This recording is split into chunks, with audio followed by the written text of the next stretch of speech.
This week on RSBANDB Update, we check in with Game Jam for updates on Runecrafting, a Tuska cleanup, Fletching retiering, and graphical reworks.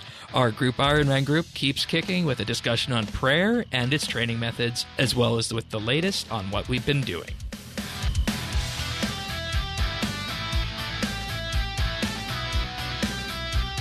This is RSBANDB Update, episode 1034, recorded Thursday, April 24th, 2025. Hammers and Tongs.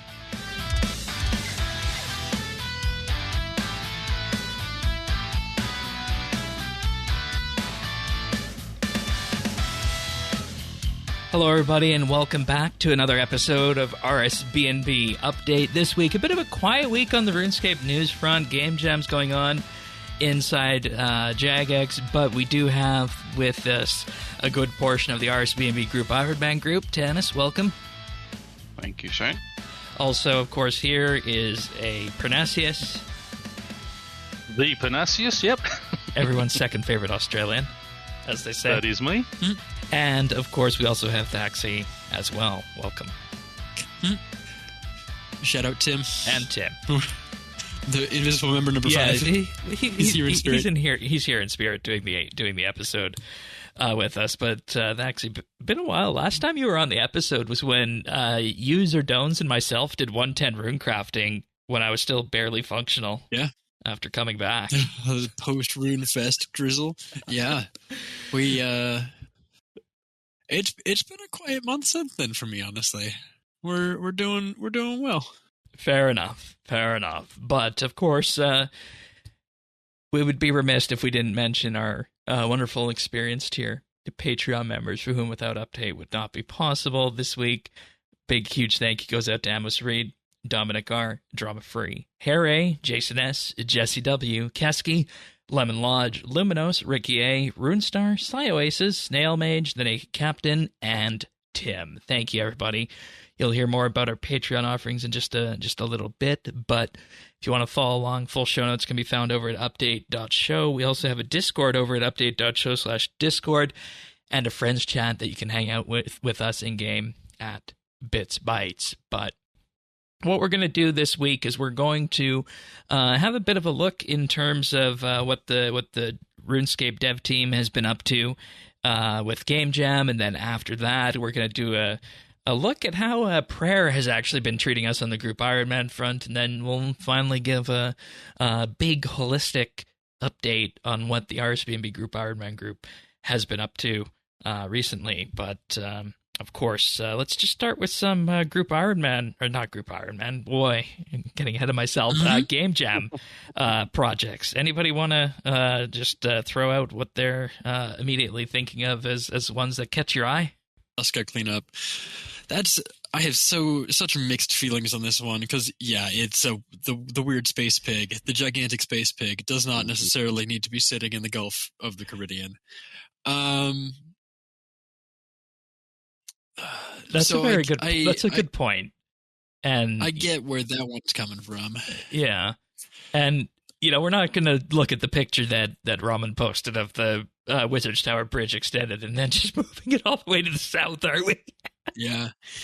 I mean, again, I'm looking at this because I do love Mozcab. I love a lot of that content. Yeah. But it's so, thinking about it from a GIM perspective or from, a lot of, new player perspective, learning that content can be hard and getting techie. They're talking about moving a lot of the rewards from the minigame there into the techie shop, and I don't love that. I kind of do wish they'd keep Anima Islands and just maybe put that, just keep the NPC, because on the GIM we don't even enter the lobby. We just talk to the NPC and go do the thing. Yeah. I did that recently to get Devotion, and it is not fun to do solo. It's it's like reasonably AFK. I think it was 80, 90 minutes work total to get the one ability, which is fine over, 2 sessions, right? Yeah. But gameplay wise, as a solo, it's repetitive. Ugh. Yeah. Ugh. It's repetitive, but we have it's significantly not worse training difficult. methods. Yeah, I was going to say it's not difficult. It's fairly easy. I mean, I got my full Tusker outfit. I got Devotion and such down there. It's putting it on techie, which is then earned through raids primarily. Having to do raids. You're then forcing group content onto people. So Ramen said one of the things that they're discussing internally is that the techie stuff would instead be considered through adding some, Mazcab type Slayer monsters that drop the burial charms that you can then convert to techie. That is one thing that's considered on that. If they do things like that, then by all means. But when you lock things behind group content where you're forced to find a group, I hate it when they do things like that. We're locked out of a lot of the skilling outfits because they're on group mini games and D&Ds, and it's like, well, yes, we have chosen an Ironman for a reason, but there is no reason that we shouldn't be able to earn those outfits. I mean, it's a 6% boost. It's a little extra. I'll disagree with that. I mean, the 6% extra boost, I feel like that comes to the role. It's part of we chose the restrictions when we made the accounts. I kind of feel like that in some degree, it's not. No, it would be cool if we could access them, but the fact that we can't is fine. I mean, same with like the Dark Onyx cores and some other stuff. Like that's just kind of the nature of being competitive. If we wanted to drop the competitive side, which we could do, anytime, we could do all that stuff. We could get techie. We could do all those things. And I mean, at least techie, we do have a way to get. Like if we so desperately wanted it, we could just buy the charms from the traveling merchant over the course of a very long span of time.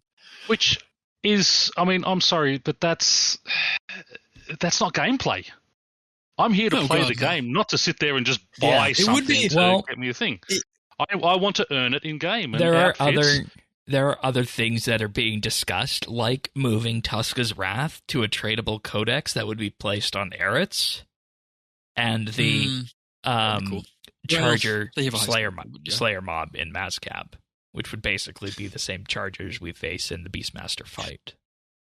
So the thing about it is that, like, you can get your 5,000 reputation by doing anything, burial charms or Nemi-Forest, or even and I know people are crazy about this, the Mazcab supply runs, which I'm going to get about 10% of the player base remembers exists. Because that is those are. It is,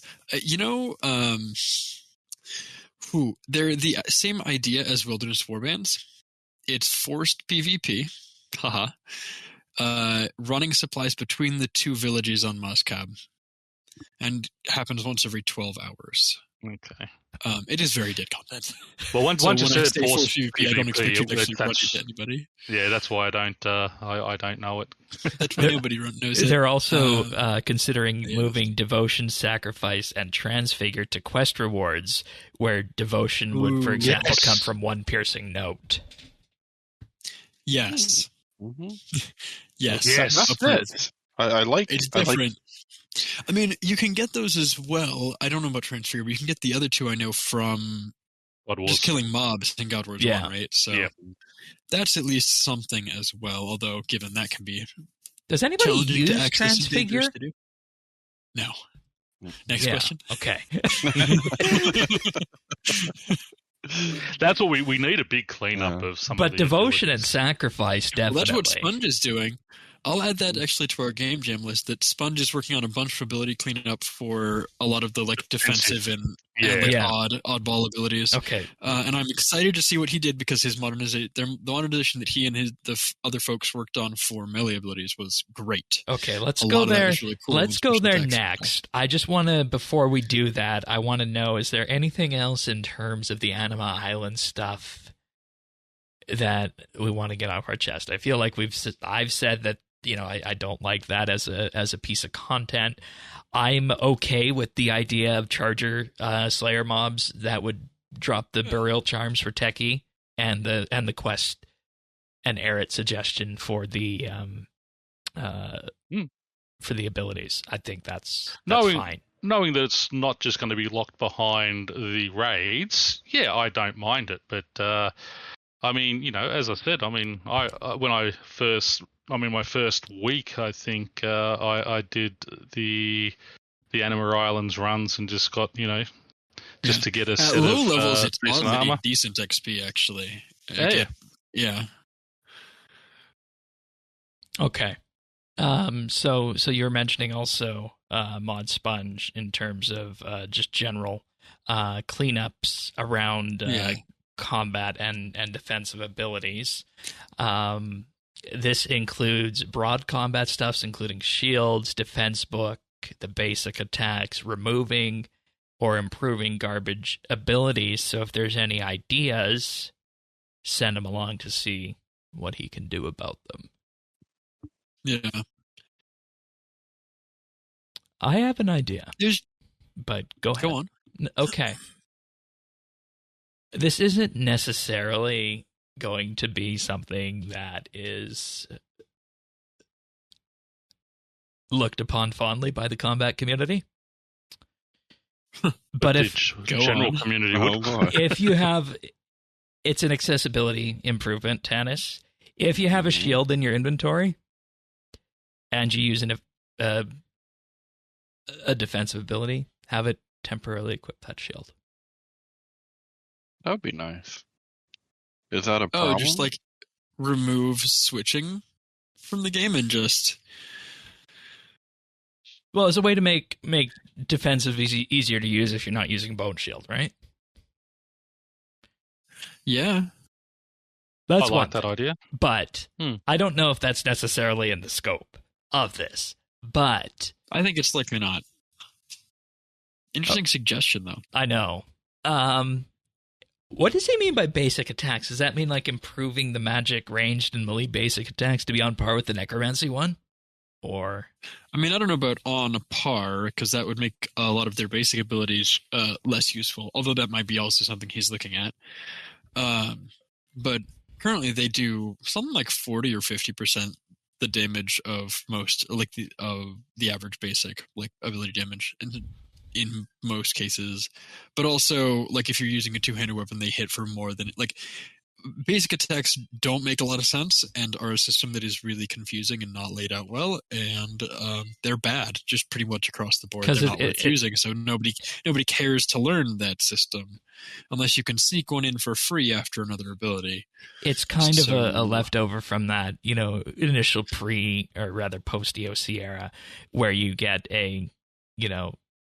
you had the idea that, oh yeah, you're going to weave a basic in every so often here. And, we saw that used to great effect in Magic, but otherwise they're not necessarily. Below level 20, they're still used. Yeah. Well, okay. Maybe, am I reading this right? He says basic attacks. Is he referring to basic abilities or the auto attack? I thought it was auto attack. Yeah, because I was assuming this was auto attacks as well. It could just be basics. I mean, the problem with messing with basic attacks is that you get systems like 4-tick auto attacking that people are used to that no longer work. Now, given we've power crept past 4-ticking being worth it, so I think, I don't know how Magic works anymore. So maybe that's something that, like, I think you have to do engine work if you want to buff basic attacks, because you need to fix out a lot of the issues with being able to postcast things. So, right. I don't know.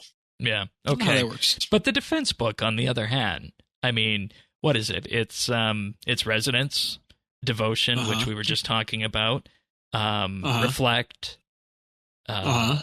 Freedom, occasionally, in the very rare case, Barricade, Anticipate. You said Resonance. Yeah, I said Anticipation Resonance. and Freedom are used. Yeah.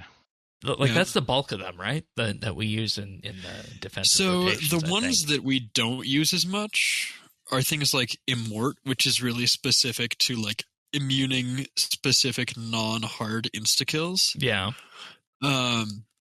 Revenge, which you have to be specifically being attacked by X number of creatures. Like, Revenge is technically, I think, best in slot in most rotations, killing Slayer monsters with aggression potions.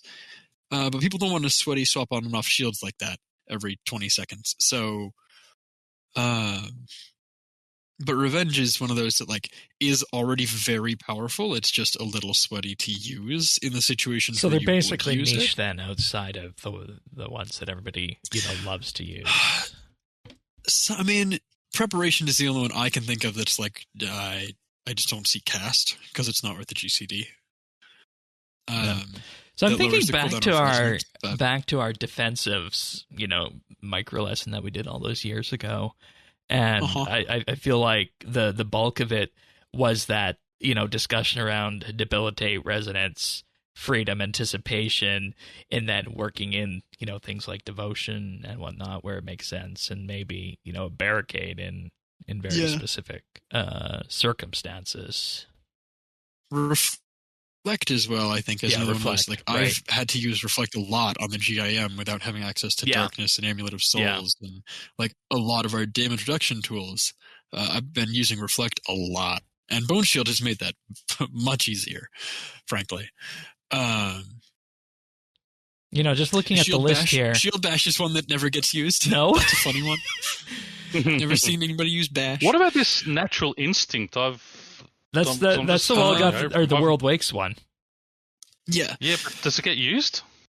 It's used in building rotation. So places where you can use abilities for free, like Carapac, will build Natural Instinct into rotations, or places where you need to burst very heavily. You can use Natural Instinct, build back to 100% before the effect expires, and then the first few basics you use into your next ultimate, your Sunshine or Death Swiftness, for example, Living Death, whatever it is, gain you a double adrenaline, so you can get back up to using thresholds faster. Okay. So it's a kind of a pre-buff, like you have to premeditate it as a rotation. It's not something you would use kind of randomly. Same thing kind of applies for my brain, the Telos ability. There's a lot of these that are hyper specific, or something like Onslaught, right? Like there's a bunch of abilities that like have a niche use somewhere, or had a niche use somewhere. Even something like Rejuvenate. I mean, everyone takes along an Excalibur now, don't they? But like, if you don't have Excalibur, or you don't have Guthix's Blessing, Rejuvenate is the next best option for healing. Yeah. And technically, that's only the Elite Excalibur. A base Excalibur heals for half as much. So unless you have the Elite Diary done, Rejuvenate is still twice as good as a... Okay. Given it does cost 100% adrenaline. Yeah, so then with that, that's what I was thinking, because the adrenaline cost of it is sort of... But it's accessible at level 52 defense, so like you use it. It's like an intermediate ability. It doesn't scale into endgame, which is maybe fine. So then it really just comes down to preparation, shield bash, and maybe revenge. That's a bit odd in that. Okay, and finally, before we move off of Sponge's things, the most garbage ability in the game, as he mentioned, that garbage abilities. What would we put as that at this point? Because they buffed basic flurry, didn't they? At some point. And they also buffed basic G-Conk. It used to be G-Conk. Or not G-Conk, regular concentrated blast. Yeah. Kind of unironically, it might be Shield Bash. Yeah, that's kind of what I was thinking. I was like, damn. What about standard Ricochet? No, Ricochet's fine. It does what it needs to. Okay. It's AoE on I guess we've been spoiled by greater Ricochet. Ricochet. Have corruption. Yeah, and if you don't have Corruption Shot, I mean, it's that and Bombard are the two ranged AoE options. So right. It does what it's supposed to do. Okay. Here's the thought. What about removing the lesser abilities and just having ability damage be the scaling factor? Nah, not visually clear. And it doesn't give you unlocks. The fact that you unlock the greater version of it is dopamine that I want to keep in the game. All right, fair enough. Small number get bigger is less important than lesser ability gets replaced with normal ability. Okay. Next up, I want to go to another one. This one's with Sponge and Frosh, talking about potentially making changes to runecrafting, and specifically the runic attuner, in terms of what we have talked about before on our runecrafting group Ironman stuff. I mean, there was the back and forth that we had with Lemon it was either on the episode or in our Discord, and I think we've come out to the fact that the Runica tuner is actually okay as a runecrafting training method. It's just maybe it's just maybe a little bit misunderstood and wasn't the outright buff that people were hoping for, in that it provided a new way of training runecrafting, or a different way of training. It's one of, if not the highest input, highest energy required level of runecrafting, because it's not that you can't do it 1,000 times in a row and get good at, like, tick perfect at it. You've got to be like, you're going to different holes in the abyss. But yeah, Runica Tuner is interesting. I mean, reading through Frosh's post in the Discord design chat about it, like, they're just looking for changes to runecrafting, which I think is maybe even a bigger discussion for us to have in a bit about, like, the scope of 110 updates, whether it's appropriate to only to not look at the skill level below.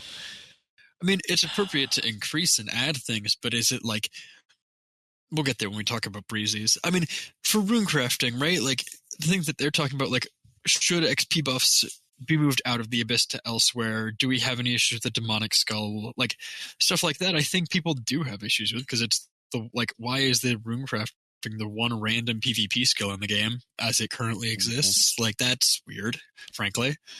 No other skill to train efficiently at medium levels requires you to be in PvP. Yeah, and the thing is, I don't know like where would you put an XP buff on that? Like, I'm thinking maybe you expand out rewards. Just make from the altars give RSBAND. more XP. Oh, so just a flat XP boost. Pretty simple, flat. Yes, the flat abyss XP is a fast way to get to altars. Yeah. If you don't have a faster teleport to get there, you use the abyss. Why does it have to have this huge thing and all this thread and, like, all this stuff associated with it just to pop up PvP we don't even want anymore? Like, the abyss as a system, especially with the demonic skull, seems garbage to me. It seems actively harmful to gameplay. It makes me not want to do it.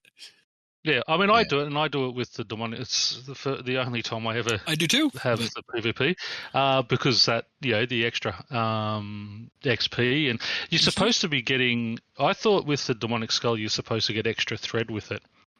You do. I don't find that. I find it on par without it. It's just the extra XP. Your individual experiences aside, it is demonstrably increases your thread gain. Okay, fair enough. Because I found before I was probably getting 1 in 15, and even with it, I'm getting 1 in 15. That's probably just a bad string of RNG, because I know. I can go look up the actual numbers. But... No, and I know it actually worked from when I last did the abyssal runecrafting with the skull. That it is fair enough. Yeah. So it is. It's not as much as I thought it was. It is average magical thread over the course of many hours. It looks like from their testing, 1 thread per 400 to 440 pure essence. So they go with pure essence. Fair enough. Are you runecrafting with rune essence? No, pure essence. No. I'm just thinking. Oh, you were just counting different. I did one on runs, which versus, but they're getting 1 thread per about 320 pure essence. So they're getting roughly 30 to 40% more thread, which I thought it was going to be significantly more than that. I thought it was double or triple, but no, it seems like it's just you get like 30-40% more thread if you're carrying the demonic skull. And I'm sure there's real numbers, we just don't know them. Now that I've got the familiar, it'll probably start coming in a bit faster. Yeah, that makes sense. I thought it was based on average on runs, not on No. essence. It is based on how much essence you craft. That's part of why people were using the buff when it was bugged, or before they changed it. So they were using it at the astral altar, because you would get the buff to give you thread for every essence you crafted. And so people were doing runs to the astral altar with the hood. I know this is outside the scope of a game jam project, but add an extra floor to RuneSpan that gives 10 to 15% more XP, and then on top of that, it gives you a component to make like a runecrafting potion, like not like the level boosting one, but some we other have 5 kind of of those. potion Oh, that gives you the extra XP that lasts on the Rather scale than of double minutes. runes. Oh, like a perfect Juju Runecrafting Yeah, potion or something like that. that's like Something a longer like buff. that buffs the XP for it, and just scrap the demonic skull idea. Of course, the farmer goes straight for the herb lore buffs. I like that, though. Yeah, it's an interesting. It is funny because we already have Power Burst of Sorcery. Like Runecrafting has a lot of potion options, but it is. It's a good point. And the Runespan, God bless the Runespan. It's definitely one of those forgotten stepchild of content problems. Right, because we talked about that. That's my preferred method. The rewards out of it but are we good. talked about it when you compare the Runespan XP to running through the Abyss. Then you add a It's demonic fallen skull on behind. it, or Yeah. you even compare it to the Necromancy runes, or Souls, or the new Time runes. It falls behind hard. Like It 1/7 does, but of you're the XP. also Oh, God. getting there Yeah, are I feel actual bad. rewards you're getting from Runespan. You're earning those points to unlock your Wicked Hood. Okay, well then maybe the all that. solution There It's then. are just the things Wicked it's outfit for the Wicked getting. Hood upgrades. So then maybe That's the really solution good. then- there's Maybe But this, if I can just sort of say, Yeah. if they are looking at distributing that XP bonus, it's going to make those other awards like the tally tabs to those areas a lot more viable because, everyone does it through the Abyss because you're getting the 350% XP boost. But if you're looking at pushing those out to different areas, you can now start using your tally tabs. I mean, it makes tally tabs worth buying to do it nice and quick and get that XP. So if Okay. they are looking at that... They do need to rebalance if they want to do that, though. Because currently, even at best rates, you get 10 tele tabs, maybe, per hour you spend in the Runespan at high levels. And you go through those in 5 minutes or less. Okay, so let's go back to basics here on this then. Game Jam Project rebalance. I'll agree with you that I would Runespan like store. to see them. I would like to see them update or buff the Runespan. I hope that happens. I think that is a bigger project than is likely found in a Game Jam. But I think you could do the store even just adding in the Game Jam even project. just adding like a time S wraith, like that seems like something they could remodel real quick. I'm assuming. A hopefully. which? Sorry. Time.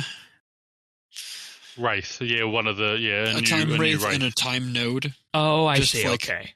Simply for the top level of the Runespan. Like I'm not asking for a whole new level. I would just because that's a whole new environment. But I would just say. But if you put in do a rotation. whole new, level, I mean, then you can start bringing in some impure ones as well. Oh, true. You could have a necrotic level. Yeah.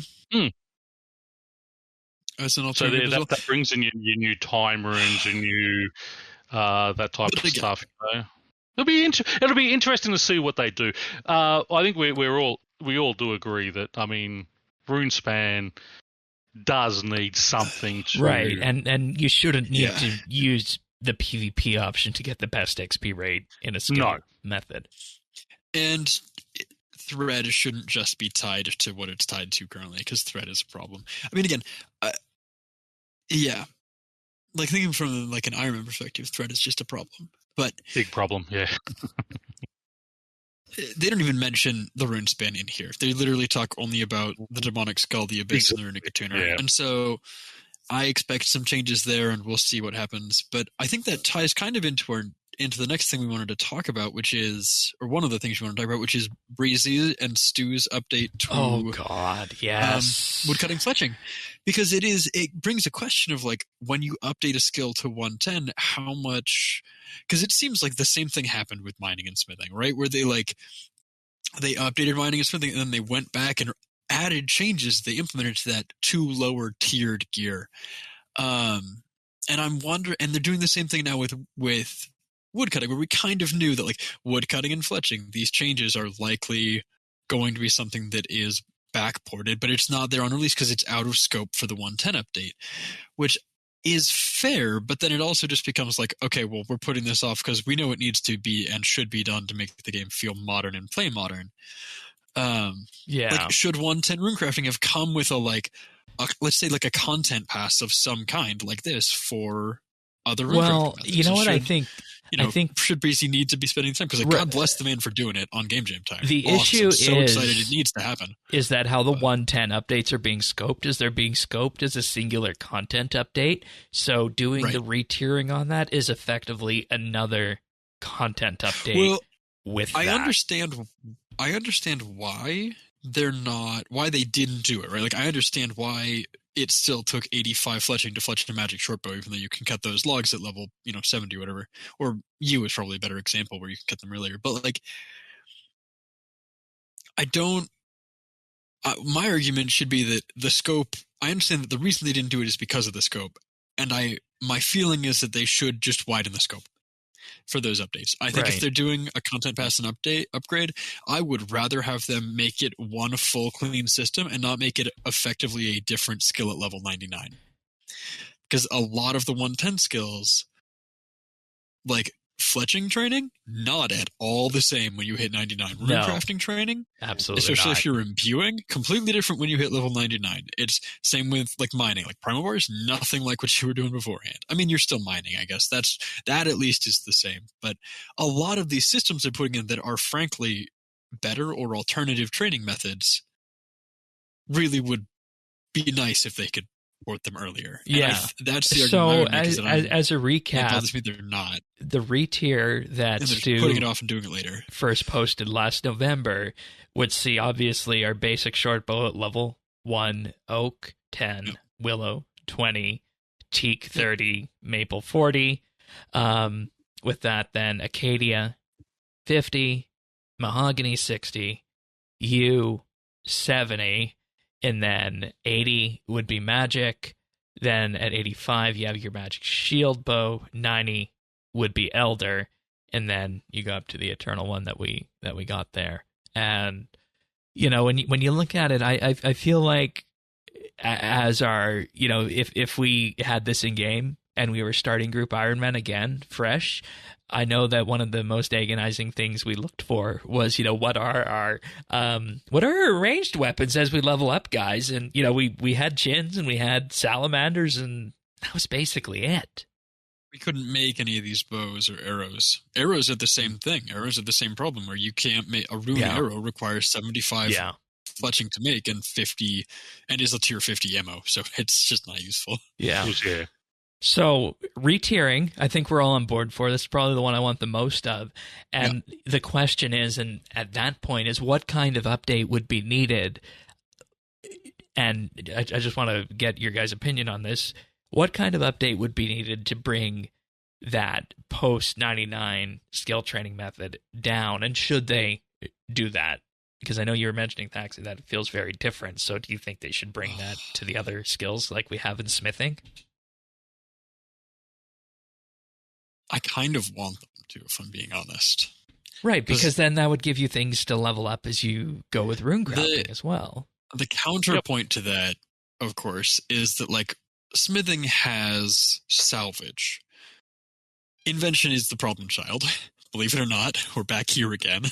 Oh, Invention is salvage because smithing has salvage to get all the different types of components from. Bows, not so much. So we've met, like, I've trained the entire way to 76 fletching as much as I could off of maple short bows, not long bows, which would be better XP, or shield bows, excuse me, and not higher tier wood because we have a boatload of maple logs available from Kingdom, and I need to disassemble short bows because I specifically need the components from short bows. And that is its own problem. But if if they did the same thing with fletching they did with smithing, they would need to do, I mean, I guess the counterpoint to that is you just do exactly what they did with smithing, where you just get one component per bar. Yeah. Or in this case, like 3 components per log, because like, you get more per bow. Actually, hold on. How many components do you get from a maple short bow? Please tell me it's not like 8. It might be like 8. Where do you come in on this, Tannis, being it's skiller 12. and the smithing fan? So 12 components per log. But like the only, the only thing I could say is like in the group Ironman, you can get away with it a little bit maybe if you had someone like me that went into which I didn't. I didn't go into fletching. But I'm just saying like maybe you had someone doing artisan type stuff versus something else. But for everyone else, the all around player, I don't think it's the best. No, and fletching is my lowest skill presently, level 30. But that's where, yeah, that was one of the skills I sort of rushed up to for one of the quests I needed, and along the way was able to unlock the stackable strings, which was which is great, and I can dump those in for you guys to then do. But yeah, that thing it's is still awesome. The thing with that is that the only reason I see, even now, if this retiering comes in where we're at, for me to train my fletching is for quests. Yep. Well, if it comes in, Maple will Maple will become level 30 instead of, what is it now, level 55? 50 fletch. It's it's way too high. Yeah, level 50 fletching. It's going to become. But I guess level 30. What are Maple logs? 40? But I guess the Elder Shortbow would be okay at 90. Obviously, it wouldn't have like the tier 9 stats. It would be like tier 80. But yeah, I mean, it would be the same as Elder Rune, which is fine. But like,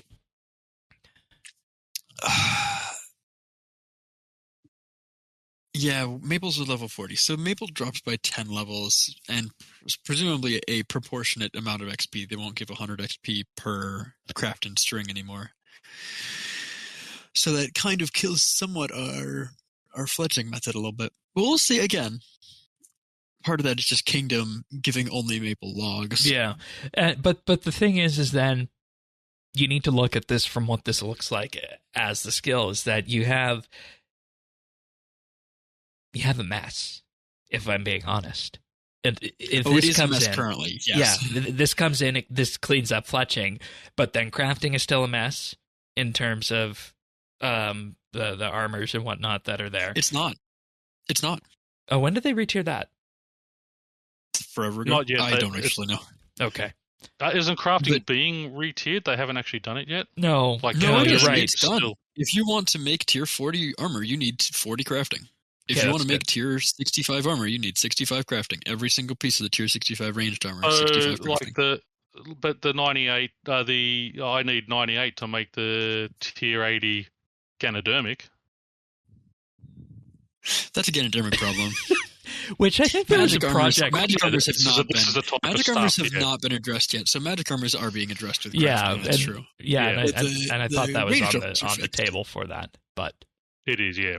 Okay, yeah, but it hasn't come in yet. But yeah, they are planning to adjust Ganodermic. I think they said. But yeah, but overall, I mean, I think we all in agreement that the level of the use of the item should correlate with the making and the on both the artisan and the gathering side. Yeah, and I mean, old school doesn't need this, but the magic shortbow with its add-on is still very useful until you get from that. You get closer to 70 ranged at that point. So, if you want to use arrows, that is, and we haven't even addressed crossbows in this bin as well. But they're in the same boat. Yeah, and I mean it's not a problem, I guess, to get something like an Armadillo crossbow. We have the Royal crossbow at what level is that one again? 80 or 85. I think the Royal. It's 80. 80. There you go. Yeah. So, that's not too bad in that regard on the crossbow side, and everybody has their crossbow options from the fletching update as well as if you want a crossbow, you have salamanders and the dwarf hand cannon. Right. Those are crossbows. Did we ever figure out if we're gonna need hand cannons for invention and what we're doing for that? I did a few when I was down there, but yeah.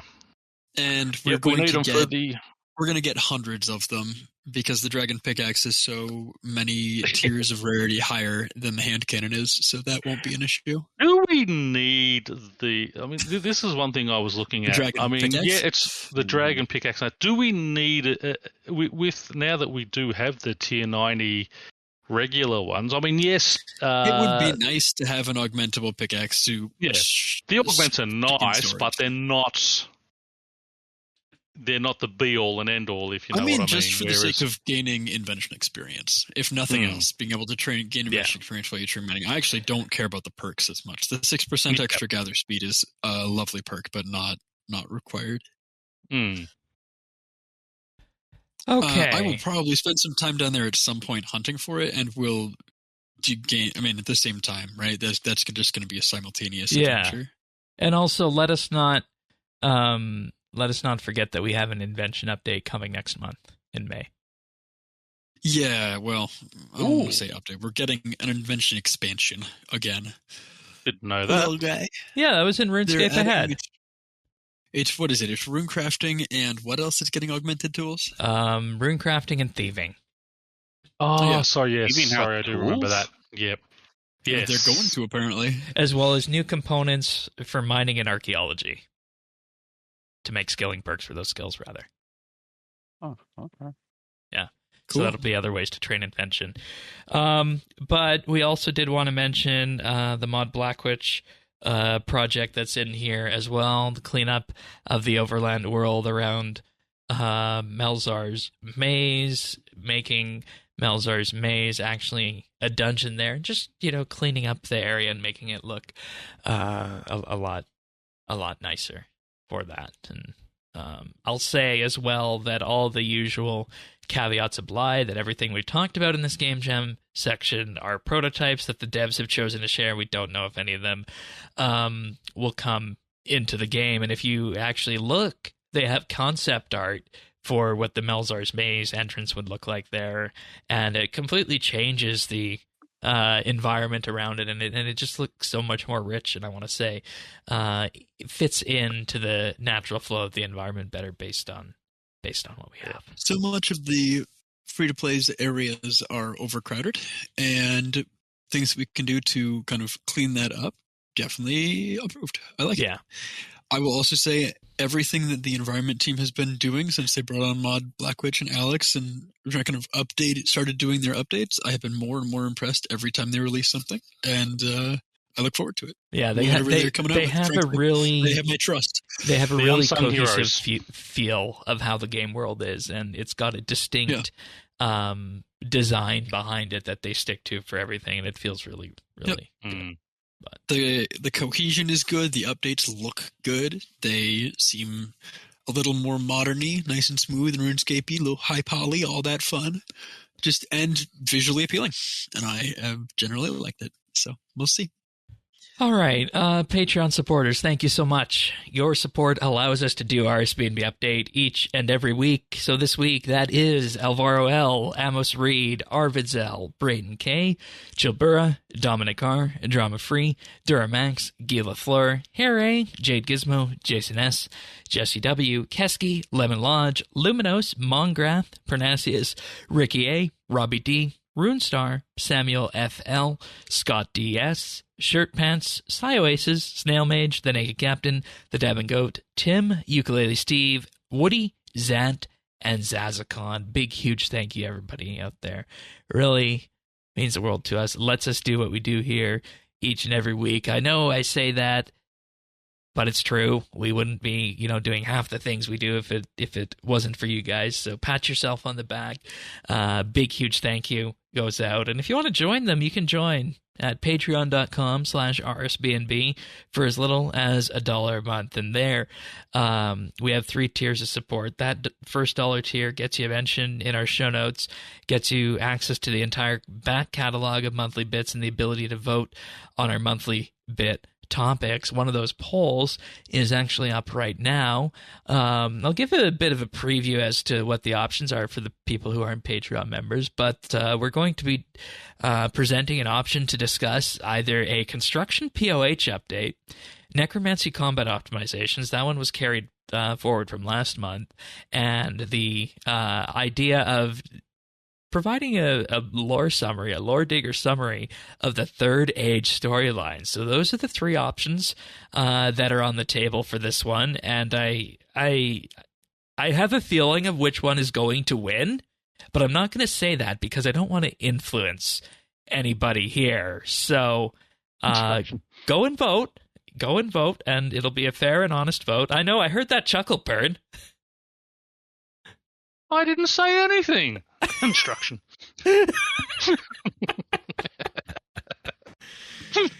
I'm not trying to sway the vote my way. But we also do have the VIP tier, Mischief. where you'll get Discord chat, all rank on the Discord, and access to high-quality stereo versions of the show. And we do have the Insider tier as well, where you get a shout-out on the podcast each and every week and get access to clips that we use to make the clip show, as well as the RSBANDB Update Christmas card in December. Patreon.com/RSBANDB. Thanks so much, everyone. Thanks, guys. Thank you. Cheers. All right. So we're not going to talk about construction on the group Ironman side. I feel like that's a largely solved skill for us with the fort. Oh, yeah. Yes. Fort is a godsend. But we want to talk about Ironically, prayer. it uses logs of an appropriate tier in a way that Fletching doesn't. Yeah. Yes. But prayer. Yeah, prayer's in an interesting Prayer. spot for GIM Living or on a for prayer. Ironman in general. Yeah, I just want to say, in terms of opening this one up, is that I've actually been okay up to this point. Granted, I haven't, done like any of the ultra high tier bosses, but I've actually been okay on the standard prayer book. Yes. So that was a bit of a surprise to me. But I think we should first look at the training aspect of it, because that's something we kind of wanted to hone in on here. So does anybody... The number one thing you need would be the grimoire, at least level 2, where where it transports all your bones to the bank for you. Yeah, the to big get you bones started. and the basic bones. Yep. And then you upgrade that, Yeah.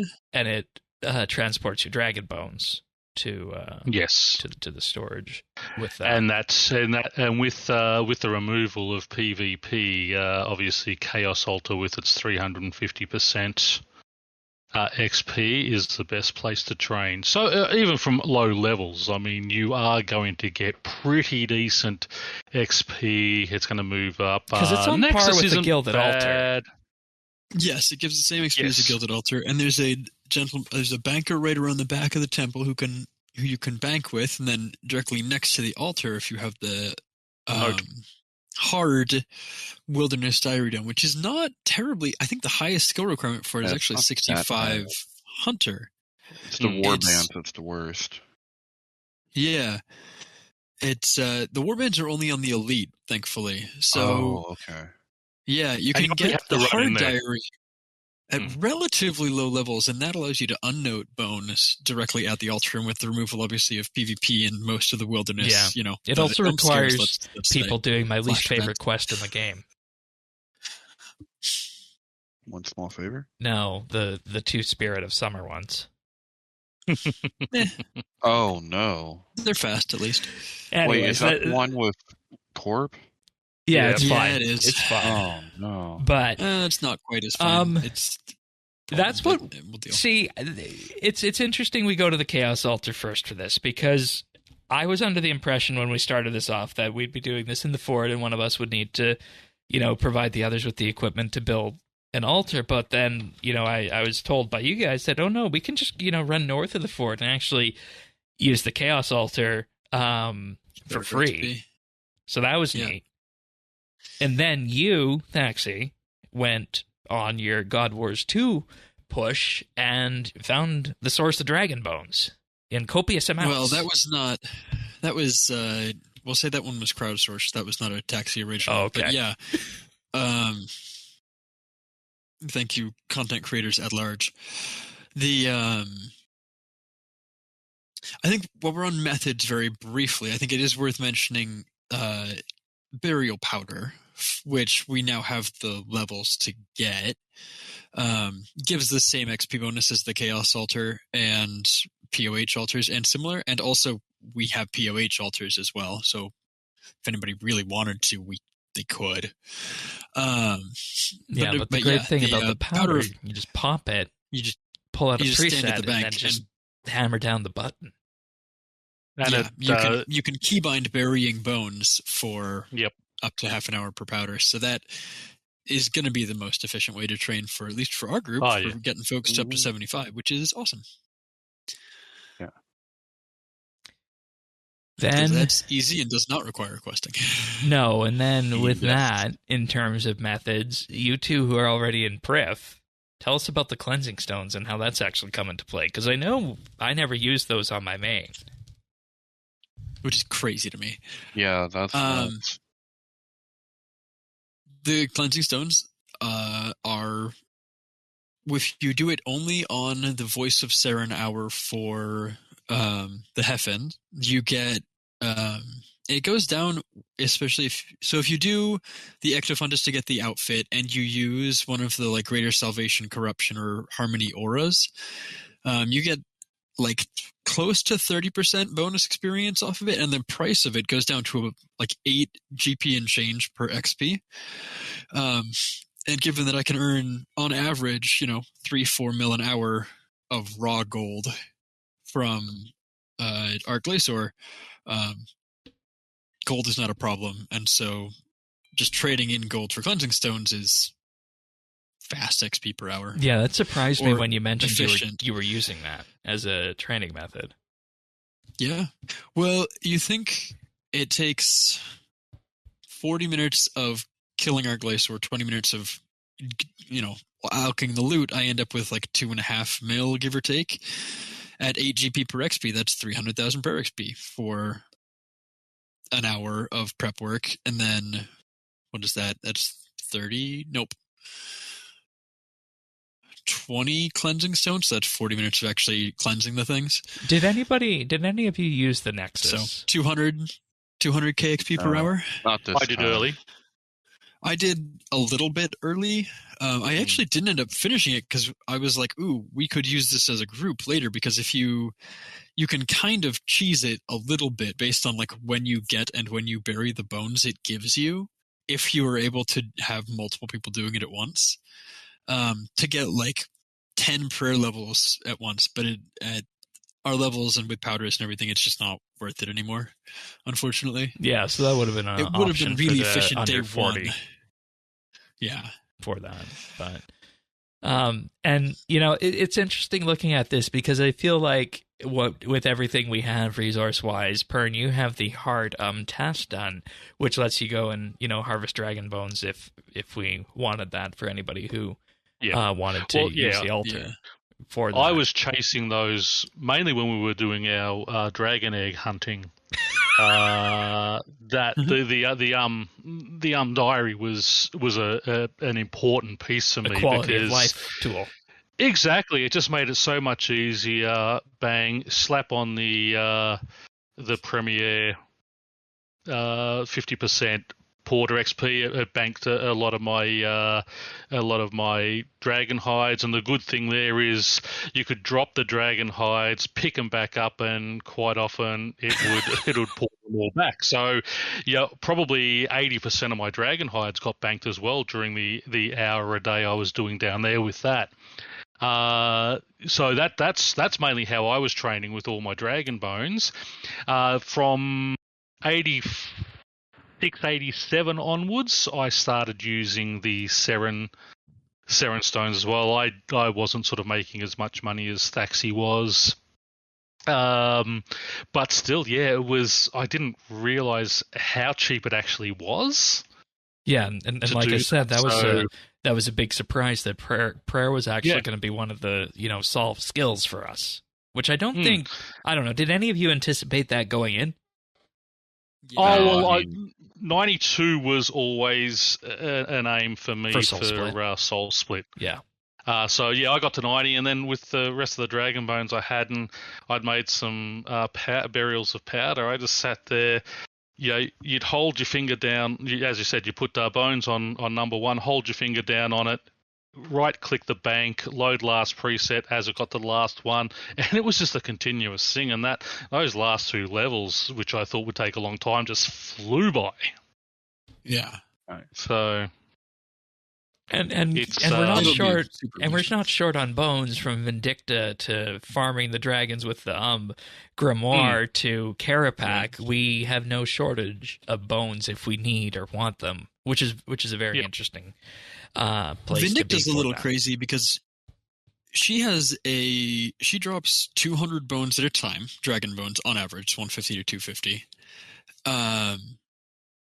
And when I was doing that with like tier 80 weapons and like obviously no like kind of, very basic level 1 perks and like very, very few general upgrades, using just the Piety Prayer variants, I was getting like 600, 800 bones in an average hour, which to get from actual dragons would require you to kill a dragon every 6 seconds.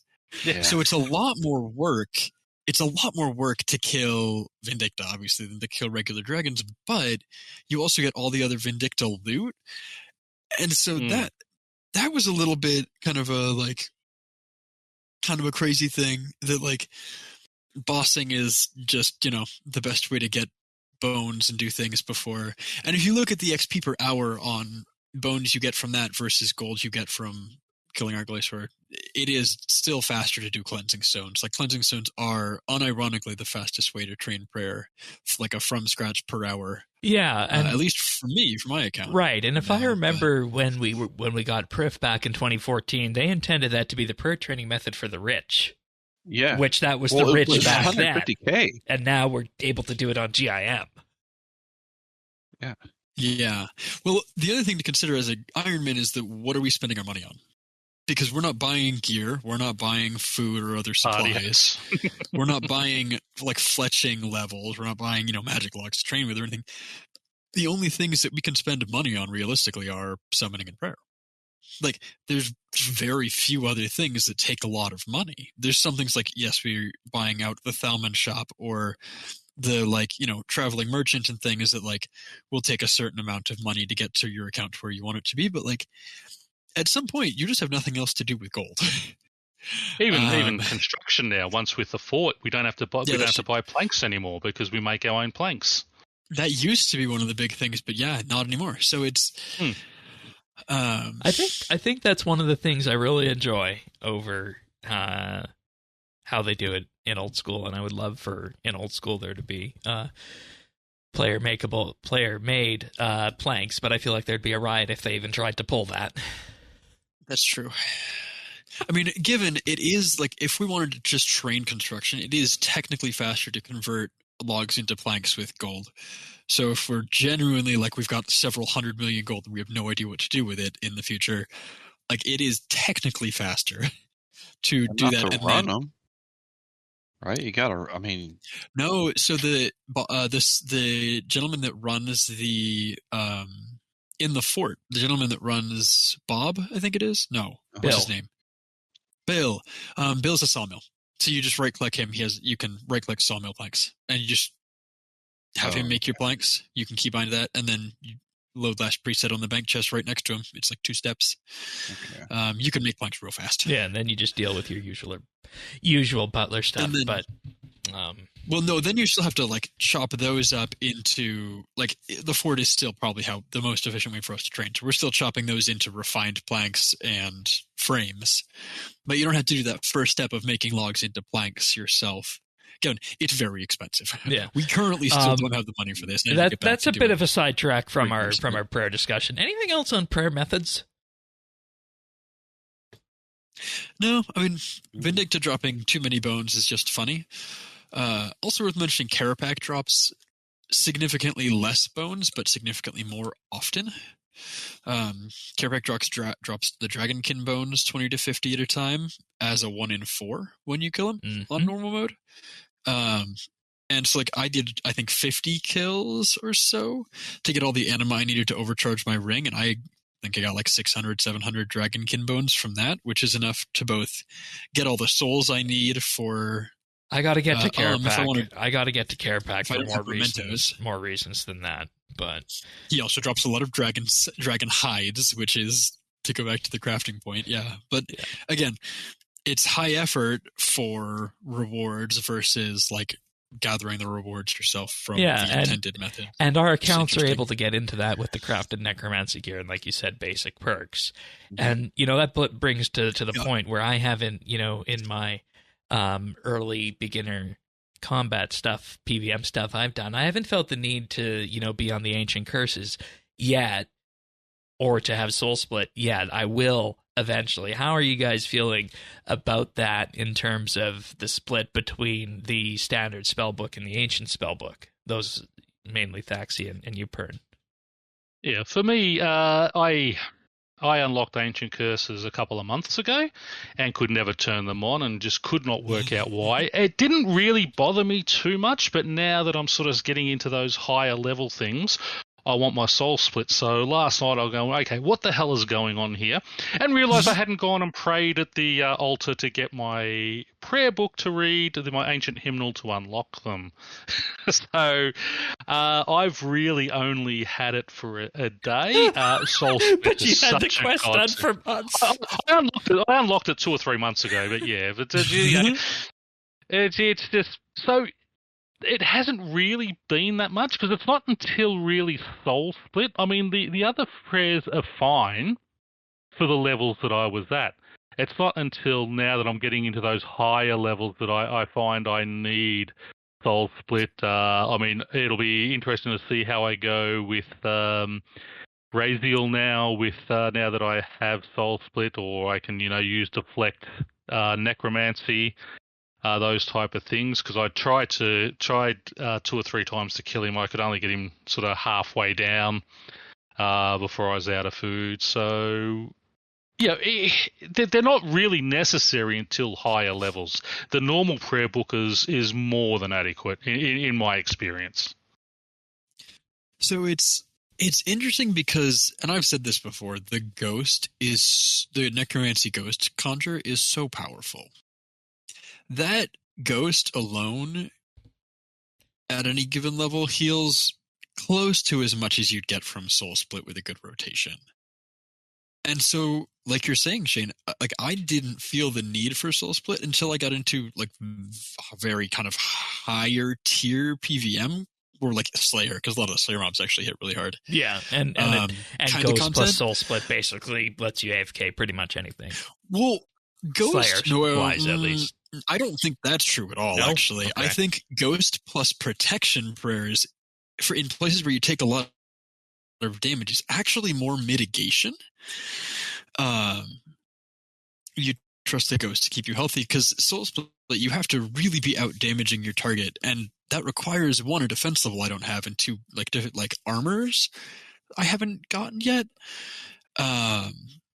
Like, we take a lot of damage from a lot of places. Like, I'm still not at the point where I would feel comfortable going for a Zook Cape with 80 defense and 102 necromancy. Like, I'm just even with the Ghost and access to Soul Split, I wouldn't. It's close. But I need access to Darkness first. I need access to an Amulet of Souls, probably. And those 2 alone, with maybe 1 more tier of Enhanced Devoted, are going to get me close to like 45% more damage mitigation than I currently have, which is a little crazy, but true. Yeah. And I think this is something we turn back to from last year when the Gate was released. Their entire thing, because we had a few updates last year on this, is that they were trying to make the standard spell book, or standard prayer book rather, more viable. And I think we're at that point, as we demonstrated here with the GIM stuff. And it's only until you get into that really, higher tiered stuff that you want to have things like Soul Split and the tier 95s for that. Well, a lot of what they tried to do with like Eclipse Soul and the normal prayers that they added was to add in additional power and additional recovery options to the normal spellbook or prayer book. But all those are dropped as upgrades, which obviously we don't have on a group Ironman. Those are main account kind of problems. Because it was Sanctum of the thing- Rebirth and the Gate that they mainly came from. Yeah. And the interesting kind of thing is, like, for me at least, I rely very heavily on the damage boosting prayers. Like, especially for a lot of, like, getting mechanics and rotations, things like skipping lightning at Karabek, right? Like, getting into the correct rotation of bosses requires kind of milking all the damage I can. Right, and that's the so thing at that level we... 92, I could not use Soul Split for my bossing. I would not able to. It would not have worked for me because I needed the piety variants. And that's what we always Leech told curses, people, is that you think you're going to do better in tank armor, but you could very well do better in power armor because it propels your damage further, allowing you to, skip mechanics and just get things done faster to take less damage, which sounds weird on the surface, but that is the way this game works in terms of PVM. It was always curses, a weird because curses quirk, I thought, to that. How everything is a DPS test. Everything. RuneScape is unique even among like MMOs in that we deal about 10 times the damage we take, right? Like, there's no... It's just the way that our system, our combat system is, that if you gain 20% more damage versus 20% more mitigation, the amount of damage you deal vastly outstrips the amount what you get out of that mitigation. And mitigation is still important, right? You still need to, you can't be shoveling food in your face because adrenaline costs are still a thing. And that's kind of how that's balanced a little bit. But, like, the damage boosting prayers also have a defensive boost associated with them. And, like, the leech curses at base, unless you're attacking a target for a minute or longer, they're about 20% as effective as turmoil, which also has a leeching effect, but even the base effect of the turmoil variants, they're about 25% as effective as something like piety. And so, like, at level 92, I still would not have been willing to use Soul Split over the normal prayer book just because the Ghost is already such good mitigation, and I need the damage boost from Sorrow in this case. Yeah, and the piety variants. And that's the big thing, is that everybody has the hallmark out there is that, tier 92 is the thing that we're going for. But no, effectively, what's been laid out here is that because we now have the Ghost, it's actually tier 95 on the Ancient Prayers because of that piety variant. Counterpoint, if you're like a lot of stuff like Slayer or things where you're just looking to sustain and you're only taking chip damage, then Soul Split's fine. Soul Split will work. You don't need that you're not skipping mechanics, right? Like, I mean, there might be some stuff like I'm thinking of like Celestial Dragons. Is that their name? No, that's Astalon. Yeah, but you take them down so fast, you don't. But like if you don't have the damage to get time. the time freeze mechanic on those is nasty. So, or there's things like, I'm sure some of the Vile Blooms probably with their mechanics, if you want to skip those, you need to have a specific damage threshold. I'm sure there's some Slayer monsters where you skip mechanics by having an X damage. I think it'd be interesting to reach out to the other Ironman groups we showcased along the way and say, did you guys have a similar, realization as we did with the standards prayer book? Yeah. So, and to show I mean, I don't use offensive prayers. Mine are all the protecting prayers that I use. So, deflect melee, all those type of things. So sort of Thaxi and I are in different camps in that, whereas he is more of a higher end PVMer and I'm a very casual one. You should try Sanctity and see how it goes. Which one's Sanctity? That's the piety level necromancy one. You have it if you did the night training waves. Oh, that's on the normal spellbook. Yeah, that's on the normal spellbook. Oh, okay, that's why I can't find it here. Right. Unless you already have, of course, tier 95 prayer, and then in that case you're set. And you just, use your ancient turmoil or whatever it's called. I forget the name. But don't they really drain the... The other thing that's, more of a nitpick than anything is that activating Leech Necromancy Strength and Leech Necromancy Attack costs 3.8 prayer points per second, versus activating just Sorrow, the tier 95, costs 2.8 prayer points per second. and also has a defensive variant. So like it's a little under half the cost of the leech pairs if you even wanted to use them, which is also something to consider. But Which is kind of wacky when you think about it. But again, it matters for specific bossing and some other stuff where you're like limit testing a little bit in terms of getting kills, or getting kills in things, or in places where, you know, I'm bank when I'm bossing on the group Ironman, I bank once every minute and a half, usually, right? Like depending on the boss, I'm banking every kill. So I'm only using prayer potions and stuff like our Glacier that takes a long time to kill. yeah. So the drain rate isn't actually all that impactful. All right. Well, there's a bit of a look-see on terms of how we do prayer stuff on the group Ironman. And, you know, I feel like this wasn't one of the in-depth skill-focused ones that we've done for it. Archaeology will definitely be a bigger one. There was just some kind of little things around the edges that we picked up along the way with prayer. But if you are a group Ironman character and you're hearing this now, let us know, you know, were your experiences similar to what we had, and how did that make you feel when you figured that out? But we're going to do a bit of a update on what our group has been up to recently. Lots of people have dropped off in the in the top 500 to the point that we climbed ranks because of that. Which you know, hey, that's credit to us for continuing for you know, north of 6 months now on that. We're ranked 438, which we'll take. Jeez. We're up like 30 slots in the last week. Wow, hell yeah. That does surprise me. We are rolling. We win from austerity, bitches. They haven't gotten rid of us yet. Slow and steady wins the race. And as I mentioned, our lowest level is still archaeology at 253. That's really, it's still our lowest. Or no, well, if we don't include invention, which I'm not going to because that's the elite skill. No, elite skills are invention's weird and a problem child, so that's fine. Funny because I just hit 90 archaeology a couple of days ago. Oof, I'm at 80, so I'm at 35. Yeah, I wanted to unlock the. I needed the extra storage, so I had to get it there to unlock the professor title. Well, but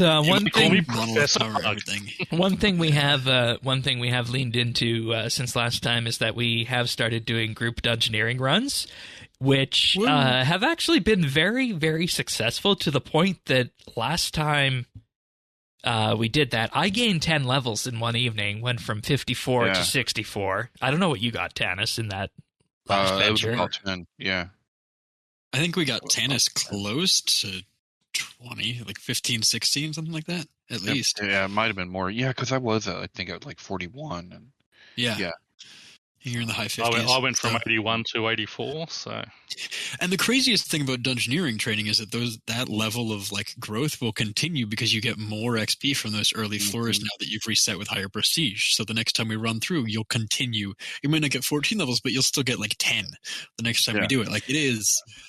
And we had the full group there. Is a very well balanced skill for XP gain per level, which we will have a problem with archaeology when we get there. We had. I want to say one thing about what we saw when we were doing this. We had the full group there, all four of us plus Tim, which I got to get him on the show one of these weeks for that when it works out. Really do.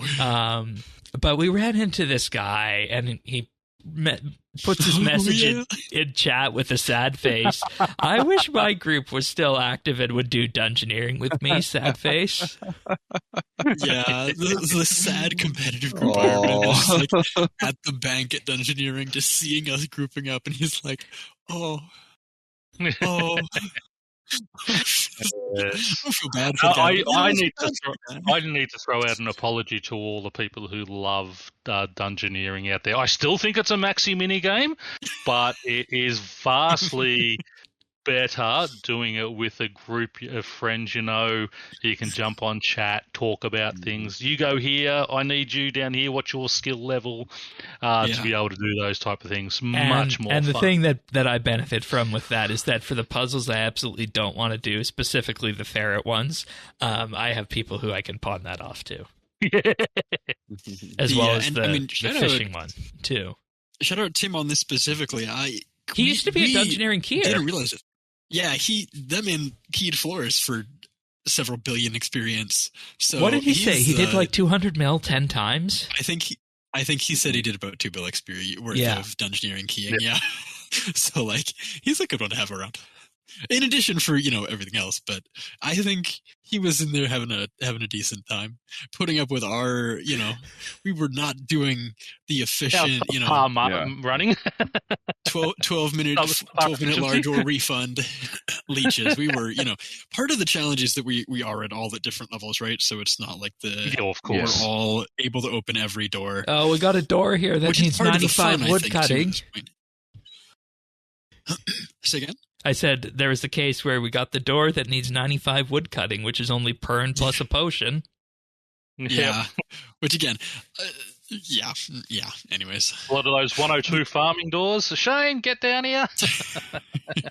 The skaters come by and it's like, all right, is it going to be 90 fishing? It's 90 fishing. Tennis. Group portal, please. So that has been something that we've been doing because the entire business behind that is that we want to get everybody to 75 for Prif because that is one of I'll say the most difficult Prif requirements, probably outside of summoning. It's one of the less fun requirements. It's one of the requirements you can't speed through by having somebody give you, gear for. Because, I can bank you stuff for 75 prayers, 75 summoning, those kind of things, but everybody's got to take part in that. Gotta grind. And then, there's other things you unlock along the way in Dungeoneering as well. I don't know at this point, any of you have an interest of going for the chaotic wands? I mean, I need the other stuff. I'm looking for the upgrades for the bag and the auto heater, and I need all the other stuff. I need the scrolls of efficiency. I need the... Kind of ironically, with the Sun Spear being a level 78 for all 3 basic styles, I don't know that I need chaotics. That's going to be the decision point. Is that mixed with ports weapons kind of coming down the pipeline a little bit. Plus, we're going to have other options for a lot of gear at those kind of tiers. And also worth mentioning the attuned crystal weapons. I have an attuned crystal halberd, which is going to be better than any of the chaotic melee weapons. So that's effectively a tier 82. So that's I'm set. Yeah, and just I guess the last thing on the Dungeoneering side, I appreciate that we've been able to do this because, like I said, my Dungeoneering from I think it was 107 or whatever to 120 was done in the hole whenever the hole would come around on my main, and I was panicking when we started this. I'm like, how am I going to do Dungeoneering without the hole? And sinkholes. Yeah, and sinkholes too. Sinkholes, yeah. I was worried that I would be the skill that I would be relegated. That I could do 5 mans to grinding mini bosses in elite dungeons just to get tokens and do it that way, but thankfully that has not been the case. On my main, I mean, my 99 to 120 trip was the double daily, and the sinkhole runs, and I did that from 99 to 120. Yeah. Do you think they should let us do sinkholes as a group of 5? Yes. And get the XP and whatnot from it? I think so, partially because it would let us push XP to the people that actually need it. And the part of it that's competitive in normal sinkholes becomes collaborative for us, which is kind of cool. Yeah. Would be an interesting twist on that content. And other things that I'll mention in terms of just the general group efficiency and stuff and people logging in.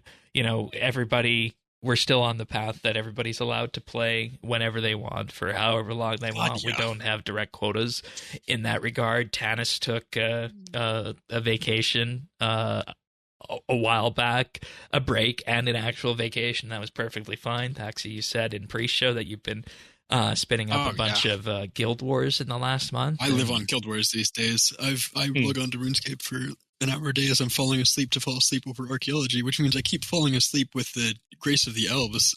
Whoops. Sorry. Genuinely sorry. Whoopsies, my bad. You know, we all come and go in waves. This week's been a bit of a busier one for me in that regard. And, you know, it has really been a benefit that we've all agreed that this was how we were going to play this, and nobody has any reason to be upset at anybody else for however much they're playing or however much they're not playing in that case. And we're perfectly fine with that, because when push comes to shove, if we need the full group for something like dungeoneering, we orchestrate that. We have a whole chat that we've been doing with that, and it allows us to communicate and keep things going even when we're not online. You said it at the very beginning that we're doing competitive just for the funsies and to like do the mode justice, but we are not a competitive group. We are people with but Ironman somehow we're accounts. top 500. When we get to play our Ironman accounts, we're having fun. Yeah.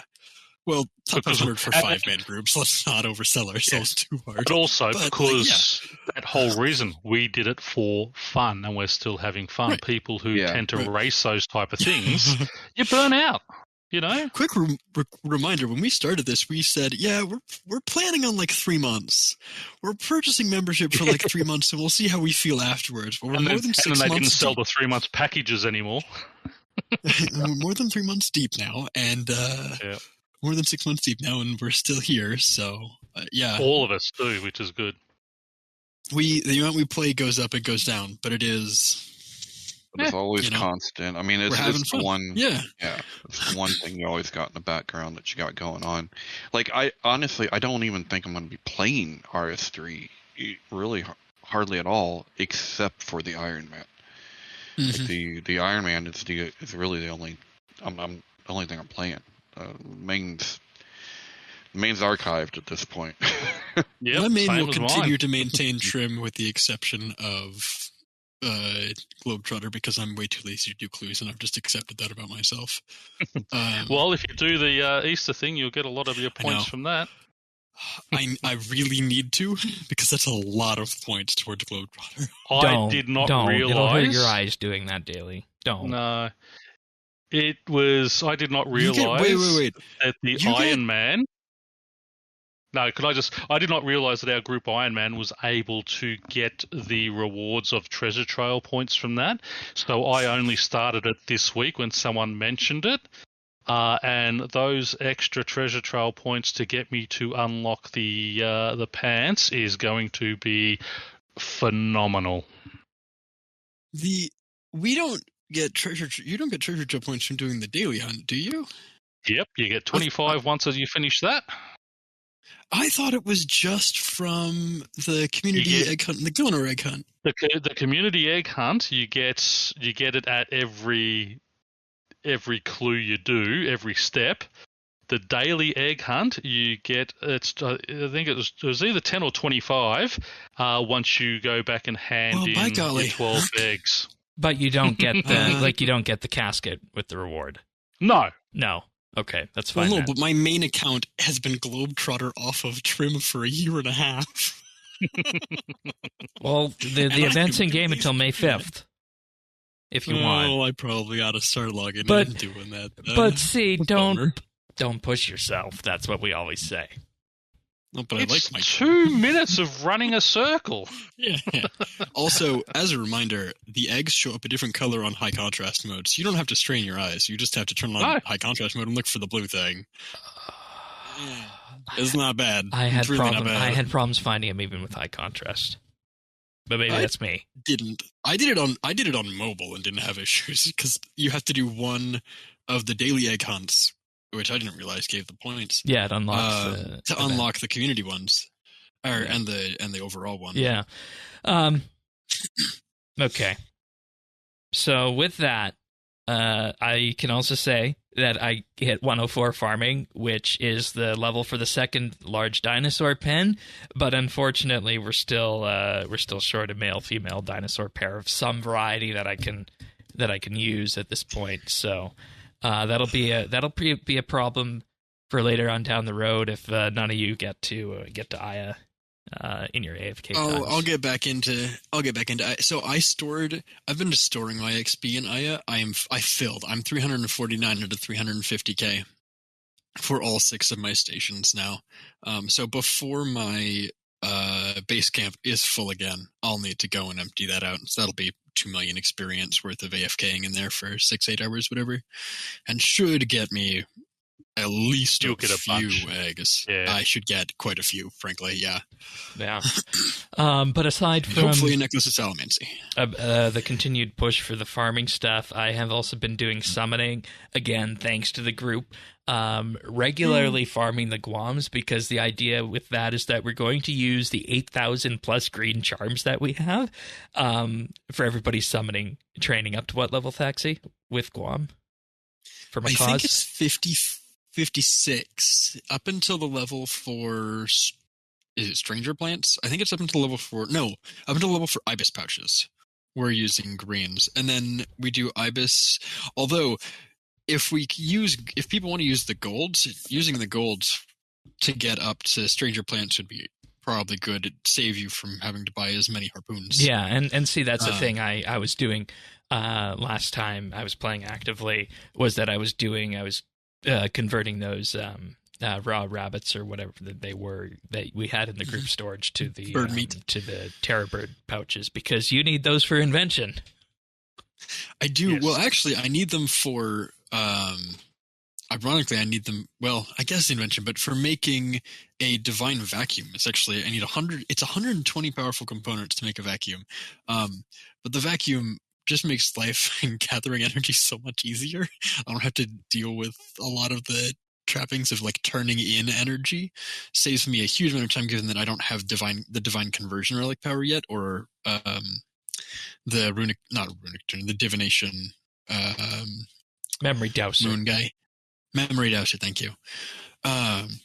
So getting the vacuum would be big for getting charges, and I have been just leaving the charge stack in storage empty because it's genuinely a good bit of work to gather them. It's not crazy, right? But yeah, it will make life way easier to have. And I have about 80 powerfuls already just from my terror birds. So, and that's been the great thing with that.